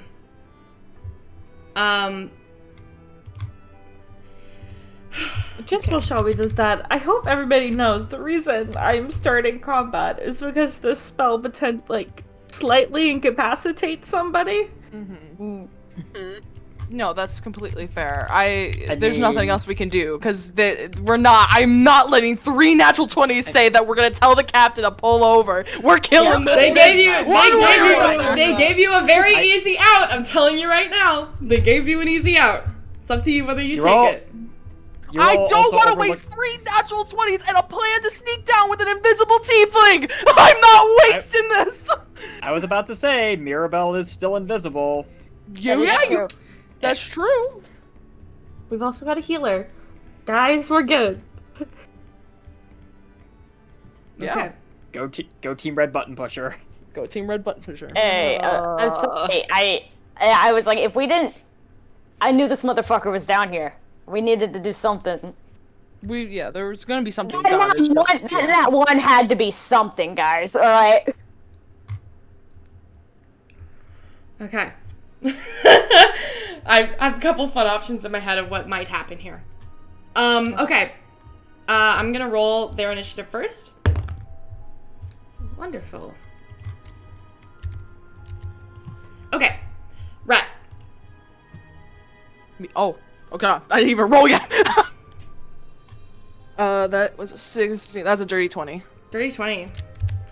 Nev. Initiative. Oh, shit. Mirabelle. Initiative, already.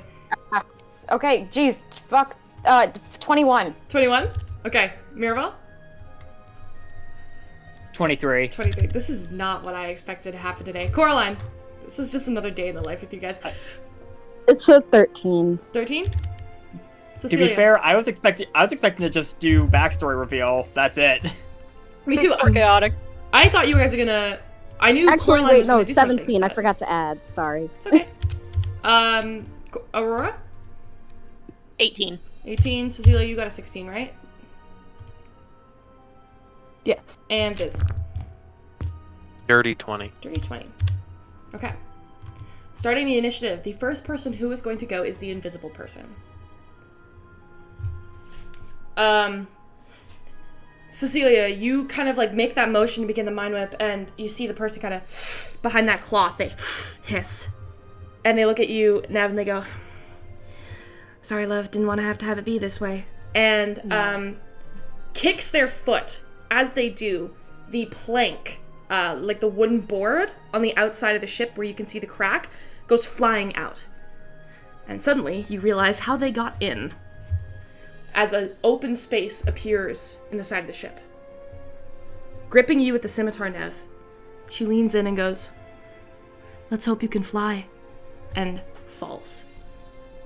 Nev smirks at this. That's the best response. The best question she could have asked Wow. her. That's the best question she could have Meg, asked her. shoot her as she's falling down.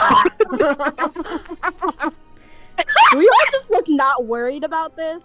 It's like I think like We should be very worried about this. But Wait, still, wait. You said she started falling with me? Like, She has you completely grappled. No somatic components. Your arms are completely wrapped up in her, with a scimitar near your gut and one around your neck.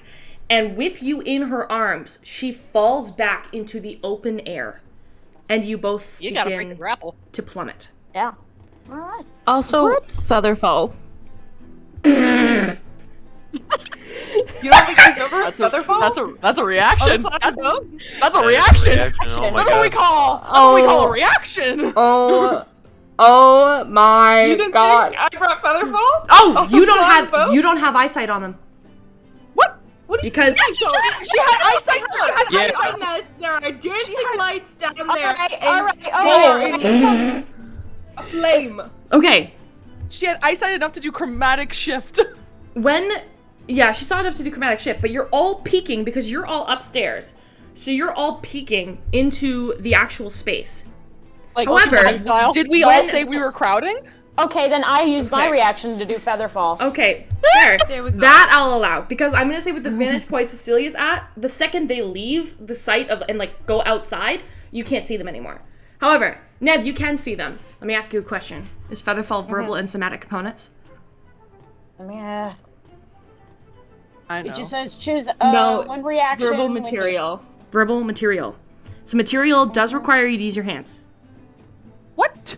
What? That's bullshit. Oh, no, that is somatic. absolutely No, no. bullshit. That is why there are Actually, two I'll take another dance categories. perspective on this. Do you think it would require your hands to reach into your pocket and grab the materials to use Featherfall? You're casting verbal somatic to enchant an item to do it. A material item. That's how I would interpret it. If it says no somatic, then that means you don't have to grab it.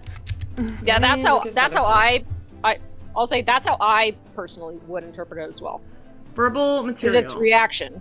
Yeah. Yeah, reaction. If it says verbal somatic, that material. means you grab it. You know what? That's fair. I allow that. So, let me ask you a question, Nev.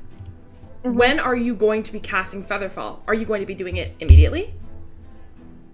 Not immediately, no. Okay. Actually, Are you gonna no. have it at like the ready?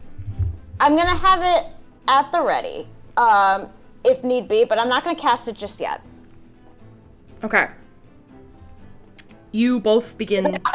Because I don't need it yet. Yeah, you don't need it yet. You also have wings. And I but also have wings. while you are grappled, you can't quite use your wings yet because like you are pressed against this person's back. They seem to have some kind of contingency here, and they seem to know what they're doing. Because as you begin to fall, you first of all take in the sight of Gildmoor at night around you and where you're flying. You are no longer, from the time that you've been going over this conversation, no longer over that lake. You're in Ospedon now, baby, and you can tell you're in Ospedon. Ooh. Because imagine this beautiful city that you can see in the distance, lit up by light. I'll drop a picture in the chat. Which city is it? The beautiful city of Cambridge. You can see it in the distance, the big wall that kind of surrounds it in the citadel that dips into an open valley of water, surrounded by desert on one side, forest on another. It is often known as Ospedon's primal beauty. And the lights of the lanterns from the city that are lit and running through the actual walls of the town you can see in the distance. In your ears, you hear, I know this might be hard to believe, but shockingly, I'm one of the good ones, and if you kill me, you don't get answers. And I know you, Nivanya, and I know you like answers. So, I'm gonna give you the choice, because if I go splat, maybe that's the end of my days, but it's certainly the end of yours too. So, I'm gonna loosen up, I'm gonna let you cast your little spell, and you can hear this over the whistling of the wind. I'm gonna let you cast your little spell, I'm gonna let you open your pretty little wings, and then we're gonna talk. And there's gonna be no guns, no friends, and nothing else. And then you can just fly all the way back up and catch up with them. Because we know they'll wait for you, won't they? Nev doesn't cast Featherfall, but when they loosen up, she just grabs them by the scuff of their, like, shirt. Okay. And then just starts... Her wings, like, spread out and she starts flying. Okay. You are still grappled. So until you try to break the grapple, you're still grappled. So they are going to loosen up enough for you to let go of your wings if that's what you choose to do. But keep in mind, you are still grappled. You can try and break... Sure, you can try and break the grapple. It's an opposed athletics check. I'm gonna use a charge from my armor to give myself a little boost for that. Okay. Where is let's give me a second to find the okay. That's math. 19. 19. Let me roll. She still has quite the grip on you. She makes these with advantage, and she has a very, very good acrobatics check. She holds on to you. You can feel this person is around the same size as you. You saw the halfling ears. You can get the sense that this is like some kind of smaller humanoid. It's going, very good, Navanya. We both know that neither of us want to die if we don't have to. And do you open the wings and slow your ascent? Because now that you're dropping, I'd say you probably have about 180 feet before you hit the ground. Yeah, I open my wings. You open your wings. You begin to glide. All right, how do you know me? Well, simply put, I've been watching you. I've been keeping an eye on all your little friends because I was told to, and quite frankly, because I happen to think you guys are exactly what I'm looking for. Yeah, and who do you work for? Several people. The important one is best not to remain mentioned. You working for the hilt? Am I working for the hilt? Don't be ridiculous. If anything, the hilt works for me.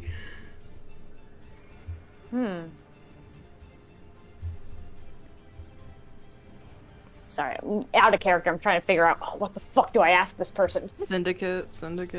I would say after Viz saw that, he would jump out. You're also jumping out? Yeah, he'd go after him. That's his sister. Okay. You slide down the ladder and you jump out. Now you are probably, now that the wings open in a glide, do you wait until you are also near them to open up on a glide? Yeah. Instinctually, what would he have done? Viz would, probably just right as he jumped out, he'd start his wings and then just try to catch up to him. Rora's gonna slowly look at Cecilia. You don't by any chance know how to make any of us fly, do you? That's a bit out of my capabilities at the moment, but I mean, I can make sure you don't, flatten when you hit the ground. That is a great thing to have, Aurora slowly closes the door and goes, Why don't we all go up top? Leave the twins to fly up and closed it. Yes, they'll come back up. Why would I keep visual? Right, head's going up top. Nev is going to ask, what do you know about the Syndicate? Well, that's what I'm trying to find out. If you wouldn't keep interrupting my work, if you would just let it be, I would have gotten a while in the same time as you, and we wouldn't be having this problem. People usually, when they're invited onto a ship, they're usually invited. Mm-hmm. And the smart people who know how to not pay a pretty penny to get from Ashedonia to Wyland don't pay their fee. And they sneak on. The only reason you found me is because one night of the 9 or 10 we've been on board, you decided to pay attention. Sloppy work. You mean one night that you fucked up? Could be a night I fucked up, or could be a night you got lucky. Depends what you want to call it.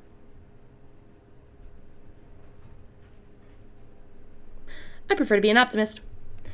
And I have very important work to get back to.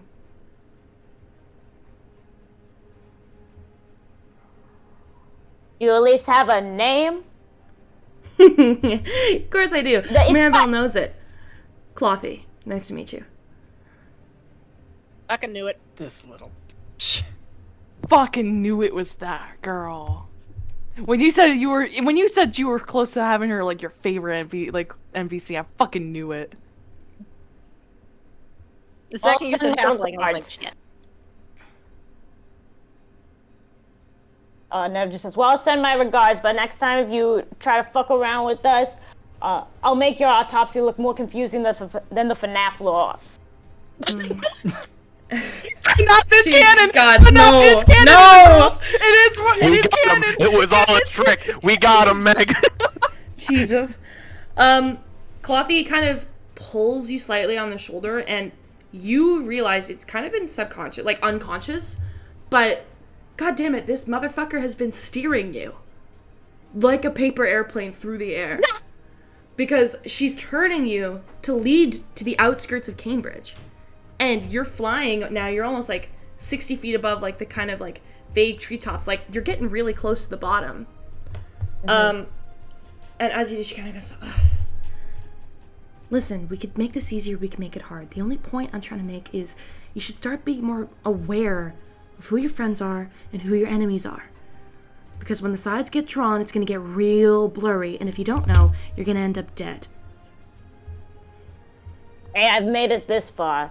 You don't need to tell me what to fucking do. From what I've seen, you lot can need all the help you can get. Oh, I'm gonna fucking harvest your teeth, fashion them into 44 Magnum bullets, and then shoot you with them. Hey, I'm not the one who almost accepted a deal from Jarvis. You want to talk about shady motherfuckers? That would be one of them. Oh, guess what? I'm a shady motherfucker, too. I'm a shady motherfucker, too. It's what gets us our job. I respect the hustle. I respect the hustle. I love that just Nev has met her fucking match. Just two tiny, angry women. Look, I got people I gotta protect. One person I gotta protect. I gotta get back to him. And you just caught my fucking ride. So, I'm gonna get going. You're gonna let me go. We're gonna pretend we didn't have this conversation. If you ever run into me again, we never had this.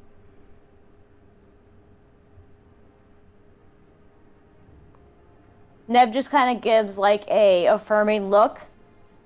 She doesn't really say anything else. She's like, well, here's your stop, and drops her.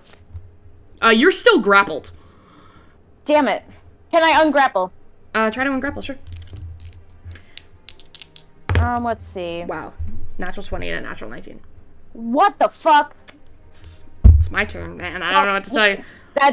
That doesn't make it, you know. You're right. Matt stops right here. But, for being so nice and considerate. You seem a little frustrated that I haven't been able to give you any questions, so I'll let you ask one more. Make it a good one. Checks out of character. I'm like, what the fuck do I even ask? Jeez. You get any one question. She's giving you a freebie, but she's... How long does Fairy Fire last? Oh, she's been invisible this entire time? Yeah. How long does Fairy Fire last? Give me a second. Let me look at that. Invisibility lasts an hour. Up to a minute. Concentration. So the Fairy Fire's gone. Instead, you are, and not even face to face, you actually can't see this halfling at all. But you can see the scraps that are visible, which is 2 rose gold scimitars. One still hovering over your stomach, the other still around your neck. Orangey kind of rose with like a rosy kind of cloak that goes around her back. Her hair is kind of like this orangey brown. And you can see that it's pulled up into these 2 little buns on the back of her head. And she kind of just takes it in this moment. I guess Okay, does anyone have any out of characters? I don't know if this would be considered metagaming, but Meg is tired and Meg does genuinely not know. I'll let this happen because you guys did really well to be able to get to this point. Who wants to ask a question? If so, make it a good one. Cool. So you asked if you worked for the Hill, and if you... What about this? You asked if you, if she worked for the Syndicate? Mm-hmm. Or something? Okay, those are the 2 questions. Fuck.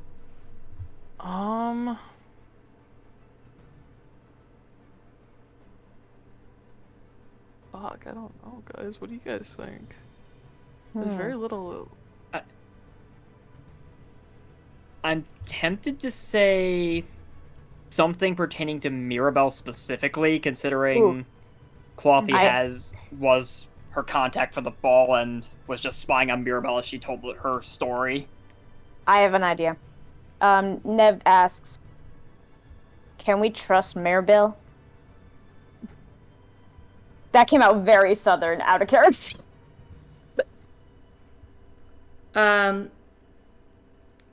At this point, she kind of she chuckles a little bit. I don't know. Can you? There's 2 people I trust. 2 people in the whole world. And none of them are your friends. But I will say this. Trust is earned, not given. And everything she said, from all of the back and forths I've dabbled in, it's pretty truthful. I'll see you when the lines get drawn, Nev. Fingers crossed you're on the right side. And she lets go of you and kicks off your back. You turn around. Let me just actually check something. It'd be funny if she rolled a natural 1. No, she's good. That'd be so funny. That would be really Nev would be laughing her ass off. You see the little halfling jump off of you and grab with her free hand a branch of one of the trees outside the city. She pulls up on it and then immediately begins to jump to another one and another one before she hits the ground and begins to take off. As she does, thanks for the ride! See you on the way! Fuck you too! And then Nev's just gonna start flying back up to the ship. You meet Viz about halfway there, who's been following you through your time. I could have been taking. Nev's I could have been taking a fucking nap. What happened? I'm fine. What happened though? I don't know. She was asking weird questions, but then I asked some weird questions. Didn't really learn anything. Nev's pissed off that entire thing happened. So he flies back up to the ship. She's I'm fine. She checks herself for stab wounds. I'm fine. You guys see Nev when both her and Viz get back to the top of the ship? Not a scratch on her. What happened? Did you learn who they were? Oh yeah, out of character. Shax, what was the name? Clothy? Clothy. Yeah. I don't know, Clothy something sending knew you, Mirabelle? Her again. What do you mean, her again? Remember that job I was working at the party? The whole reason I was there? The one I interrupted you on? Clothy was my contact for it. She was the go-between for me and the Hilt regarding information for Ginny. And now she's spying on us. You trying to make sure you're doing your job?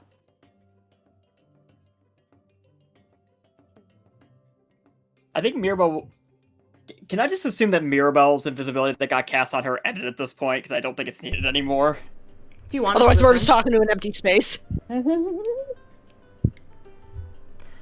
I will say, Nev, you did hear distinctly that Clothy said thanks for the ride. She was also going somewhere. So she kind of just invited herself on here. So basically, she had somewhere to be anyway. I'm guessing. I think Mirwell will kind of pull out that Do you that sheet of paper again, just read it back over. where you dropped her off? Do you know where it might be leading or going, or like what direction? The town that we dropped her off in, Shex, where was that? You dropped her off Cambridge. outside of Cambridge, which is a big city. Well, we were just flying back. We were just flying over Cambridge right now. And she just was there. She just wanted to go there. It seemed like. We must have business there. Okay, so she's not following us. to No, Westover. you got the sense that she was going to go all the way with you to Westover under the hope that she didn't get caught. Oh. She got off early okay. because you caught her.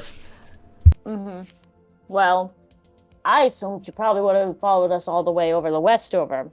But because she fucked up and got caught, she had to dip. I mean, I would too if I was in that situation. Except I wouldn't get caught, because I'm not a fucking idiot. What interests me is the implication that she has something to do with the Syndicate. And she sought me out on behalf of the Hilt for that job at the party. I don't know if she's interested in me specifically, or the Syndicate as a whole, and my past is her ticket to that. How long have you known this Clothy? Only as long as I needed to for the job at the party. Did she ever mention the Syndicate in your meetings with her? To be honest, if she did, I probably wouldn't have even dealt with her. I was trying to distance myself from them. I was actually kind of building to that point before we were so rudely interrupted by her. Does it have to do with why you are now a tiefling? That is where the details get a little fuzzy. I do not know if you want me to finish my story now, or if you'd rather me save it for another day. Aurora looks at the group. I'd say at this point, we're all ears. And limbs intact. Sorry, what'd you say, Wild? And limbs and bleh. It's great. And limbs intact.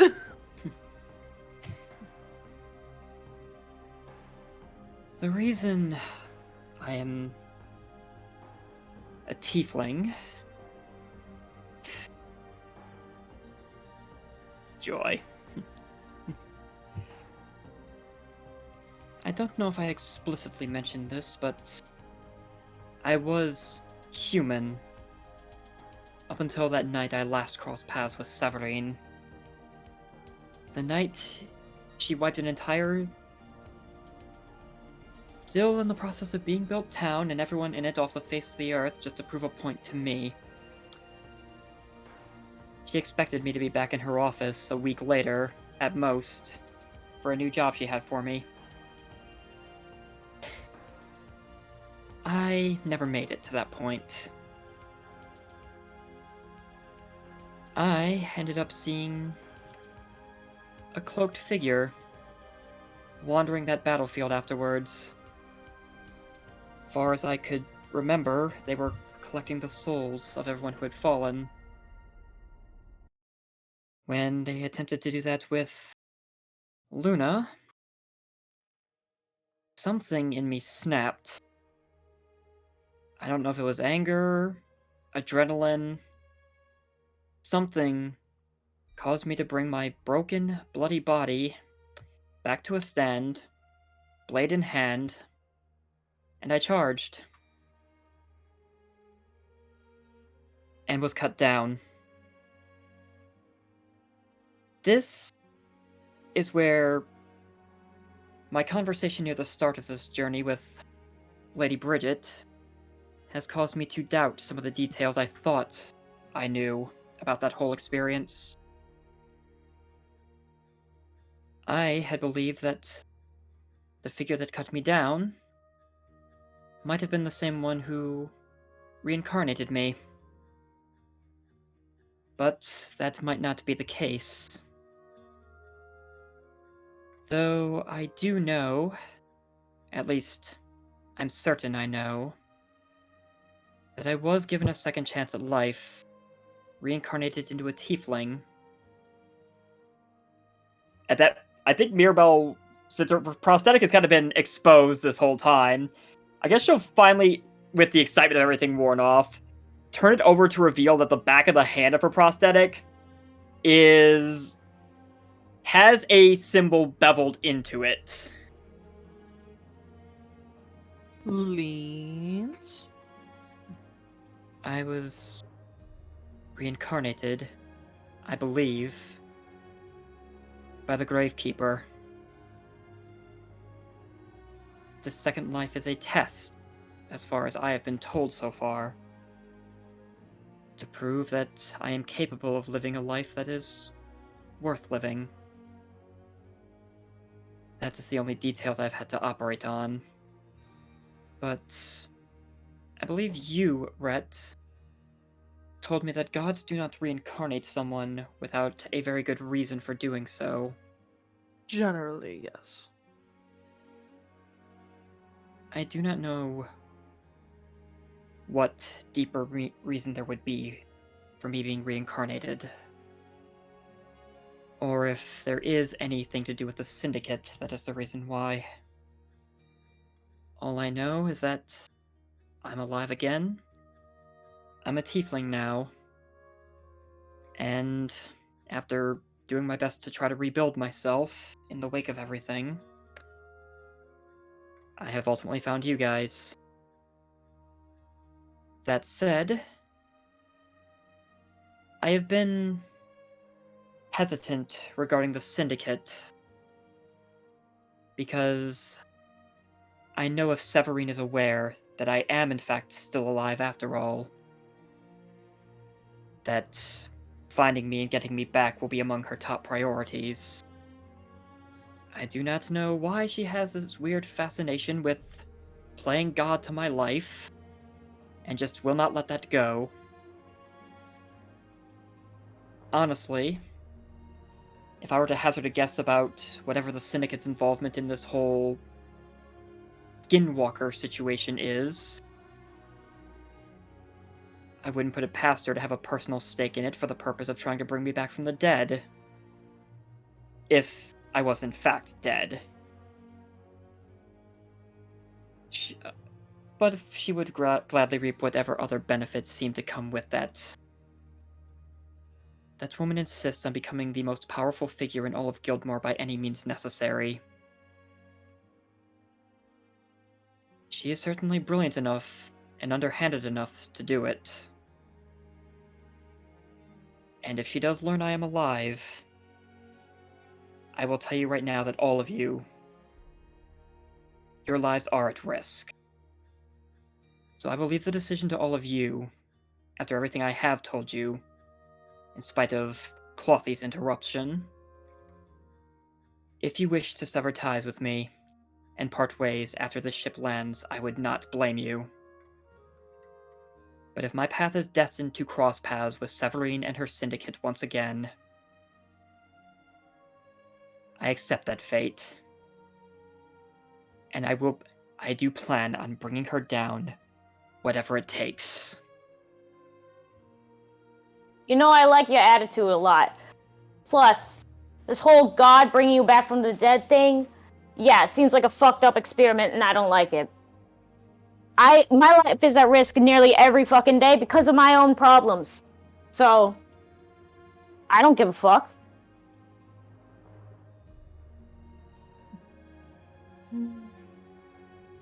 Yeah, we're all kind of always in the shit. I think all of us have almost died at least once in our life. Some more recent than others. Glancing at Cecilia. Funny that Red actually, Mirabelle will kind of follow Red's gaze towards Cecilia. I suppose It's only fair that I tell you that I am almost 100% certain the assassin who attempted to take out you and the others at that party was... The tactics were a classic among assassins for the Allery Syndicate. That's not surprising. I would not be surprised if they have a vested interest in you and your family.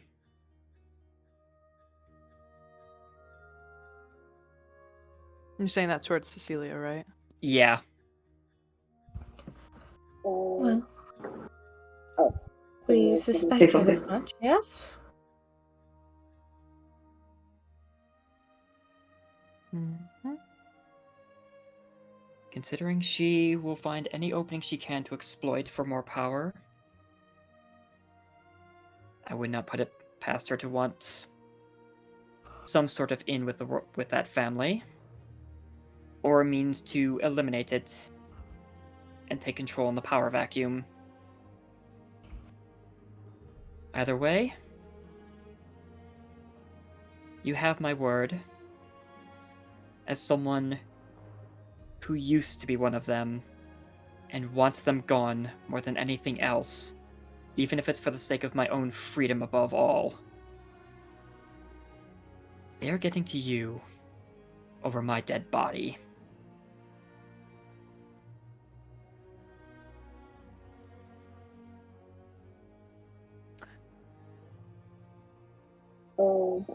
Sounds like we all are in agreement. No. Not correct. I was gonna go, but Julep, you go first. No, not correct. Coraline, as everybody's like saying this, that they're like in agreement with Maribel, she's quiet and she speaks up like a little bit, not trying to be like aggressive or anything, but is very blunt when she says this. Maribel, I gotta be honest with you. I'm gonna have to think about this, or how we gonna have to all move forward together on this mission if any other dangerous people get involved, because as kind of selfish as it to say, I can't die before I go home. And I really can't let you or even any of you be the reason for that. Like, all of you are amazing. It's just, I have other priorities and I just need time to think about it. That's fair. I do respect that. This is why I wanted to tell you guys, while I could. I wanted to give you the option, if any of you wanted to back out of this, at least having any involvement with me, as far as the Syndicate is concerned. Thanks for... If you do still wish to travel with me, I will be damned if I let that bitch take anyone else away from me. She's taken too much as it is. I will not let her take another soul that means anything to me. You're getting that little bit more infernal in your tone. It's kind of you're getting more of that now. I can hear it a bit better now. Yeah, it's kind of hot. Okay, unnecessary comments. I'm gonna say Aurora, she's been quiet the entire time, like even when Coraline spoke. I'll say that she's still kind of like back against the rail or whatever of the ship. She's since put her glaive back on her back, and she slowly just walks all the way up to Maribel, just like stands right in front of her. And can I refresh my memory? How tall is Maribel? About 5'11"-ish. Maybe the horns make her seem a little taller, but top of her head, horns aside, is 5'11". Okay. So I got you beat by a little bit. Okay. So Aurora kind of like looking down, quote unquote, at Mirabelle. She's just kind of like, again, just standing like in her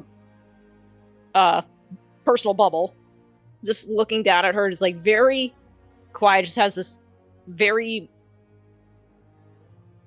blank expression on her face. Grabs her in a big hug. And Oh no. Not another and one. Mm-hmm. she whispers in Mirabelle's ear. And I'll be damned if she tries to take you away from us. Then she lets go and backs up. Mirabelle is just You get used to those stunned hugs. at all They tend to- that. They tend to crush your bones a little bit. She after the did first couple whisper tries. that, like, so only Mirabelle heard it. Yeah, he's mostly talking about the hug. Yeah. You get used to those types of hugs the longer you're around her. She tends to crush your bones first couple times, but then you start getting a little more resilience. Thank you. All of you. And that does include you as well, Coraline, regardless of your decision. I suppose the one last important piece of information to share about what you're up against, aside from how brilliant, psychotic, and downright dangerous Severine Allery can be, she is a fire genasi. So expect things to get very heated if we ever cross paths with her. In that sense, perhaps, if what I've learned from Rhett is any indication, there is a greater use to me being reincarnated as a tiefling above anything else. Other than dashing good looks.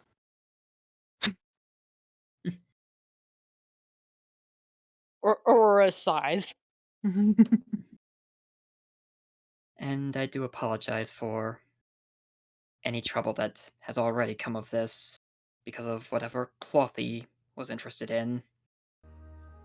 She didn't seem like she intended to harm any of us. She then kind of glances at Nev. Of course, her diving out of the ship with you in her arms was a bit shocking.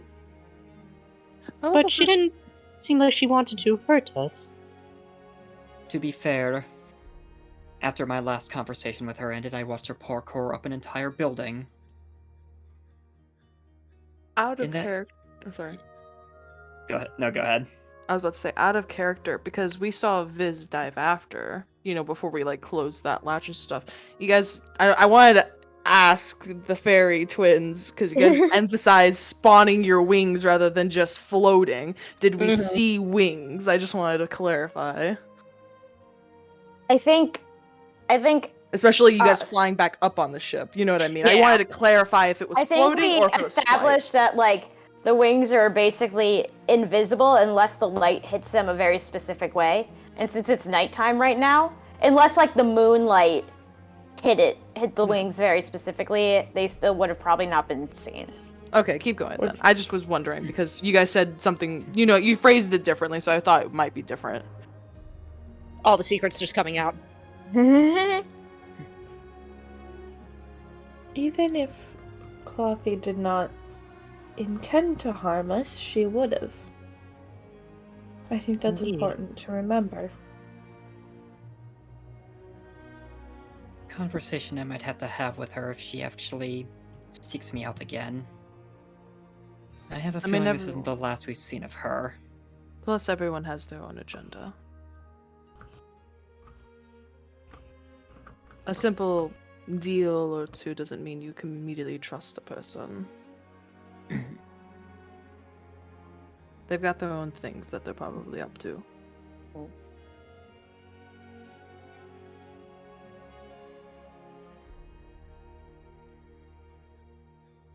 Well, I'm tuckered. I was just going to say, on that pleasant conversation, you all retire to your beds? Yeah. Tense Yeah. and a little uneasy. But, as we always know it does, the sun does rise the next day. The morning is clear, and you've passed long over Cambridge. You now head through one of the last forests you'll see as you head into Ospedon. A small one. And after about an hour of that, it drifts until you're riding not that far above the tips of mountains. On the deck of the ship, Kiona and Ozan are kind of like patching up one of the sails of the ship. And as they are, the captain walks over and goes, "Okay there, bud, if you just angle it upwards, I can just get a little bit of magic underneath it and use what the Feywild gave me and give it a bit of a shimmer so we can clean it up a little bit." And Kiona goes, "Ayo, boss, whatever you say," and begins to kind of just like maneuver it with the help of Lazan. They begin to re-put up one of the sails that had been damaged from your previous encounters. And as it does, I'd say, Coraline, with your passive perception, you can see it just kind of glint in the light of the sail. Give a faint shimmer. Ooh. It's pretty. It almost shines extra bright in the morning. Everybody kind of returns to their posts. As you first begin to move through the mountains, you hear the captain kind of go, "All right there, buds. Welcome to Mount Vesuvan, one of the world's most dangerous active volcanoes. Let's hope today isn't the day it erupts. That would suck." But I kind of want to see it erupt. we don't say that.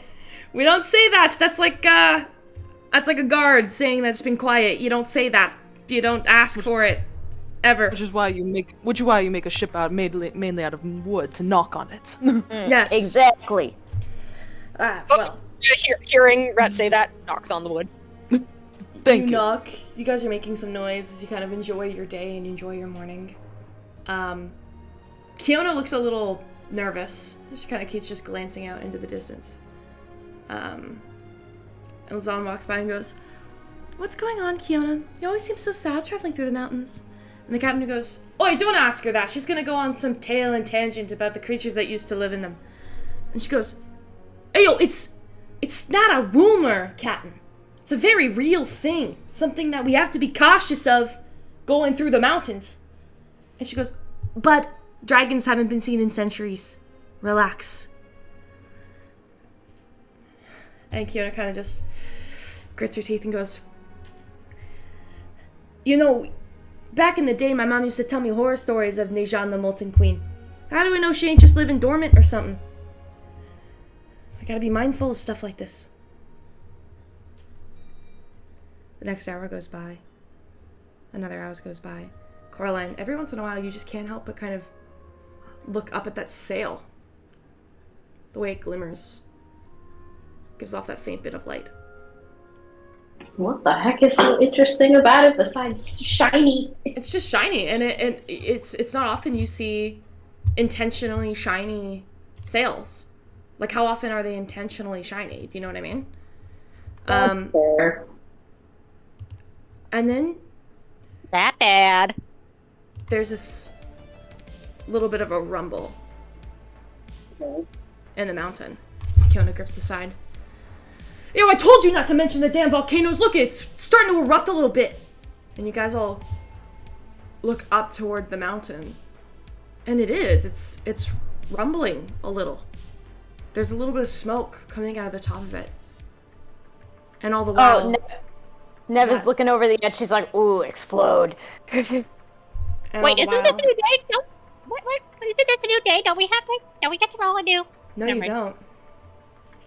Because we haven't gotten to that nat one yet. Mage armor, please let me cast mage armor. Christ. Coraline, you look at that tip of the sail, still shining. Look over the mountain. You see the shaking. And you are the only one with a passive perception even close enough to be able to pick up on something like this. It's not really the mountain that's rumbling. It's just a section of the mountain, right near the top. And then you see this, like, little red glint right near the top of the mountain. And you're like, holy shit, it's lava.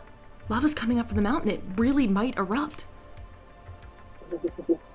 And then the little red glint flies into the air. And it gets bigger and bigger. And you all see the shape of a massive red dragon flying right at that beautiful, shiny sail. Oh my god. This'll be fun. And that's where we'll pick up next week. I'm so You got a mad. deal. So, ideas the on new dragon. characters, anyone? I'm so mad. Woo! Oh, we I don't get get a to long use- rest technically because the one doesn't fucking come in. Are you kidding me? Oh, Wait, what? No, what? you got a long Okay. rest. You Okay. just don't Okay, roll for phew. today because that natural one meant you guys don't roll at all until you get to the mountain. You just Wait. day goes Oh, as normal okay. until you get to the mountain, and then you. I it thought that's rolls what I meant. dragon. I was gonna be like, no, please. No, you got a long rest. You're fine. Okay, by the way, yeah, Chaotic and Meg. That's badass. What? I just Oh, posted okay. the full reveal of Mirabelle human self and her old adventuring party Oh, in shit. the Mech Art channel. Thank you shit. again, Meg. You're welcome. Anyway, Oh, shit. I'm gonna end the stream, and we'll pick up next week with the beginning of a fight with a red dragon. Oh, At level 3. fuck. I'm. We're dead. This will be fun. How Let big me of a start, red let me start dragon? making a new character. Well, every Yeah, dragon, when it's a dragon, looks big. They're dragons. You don't actually like, know how big this dragon is. Big. It's way too far away to see.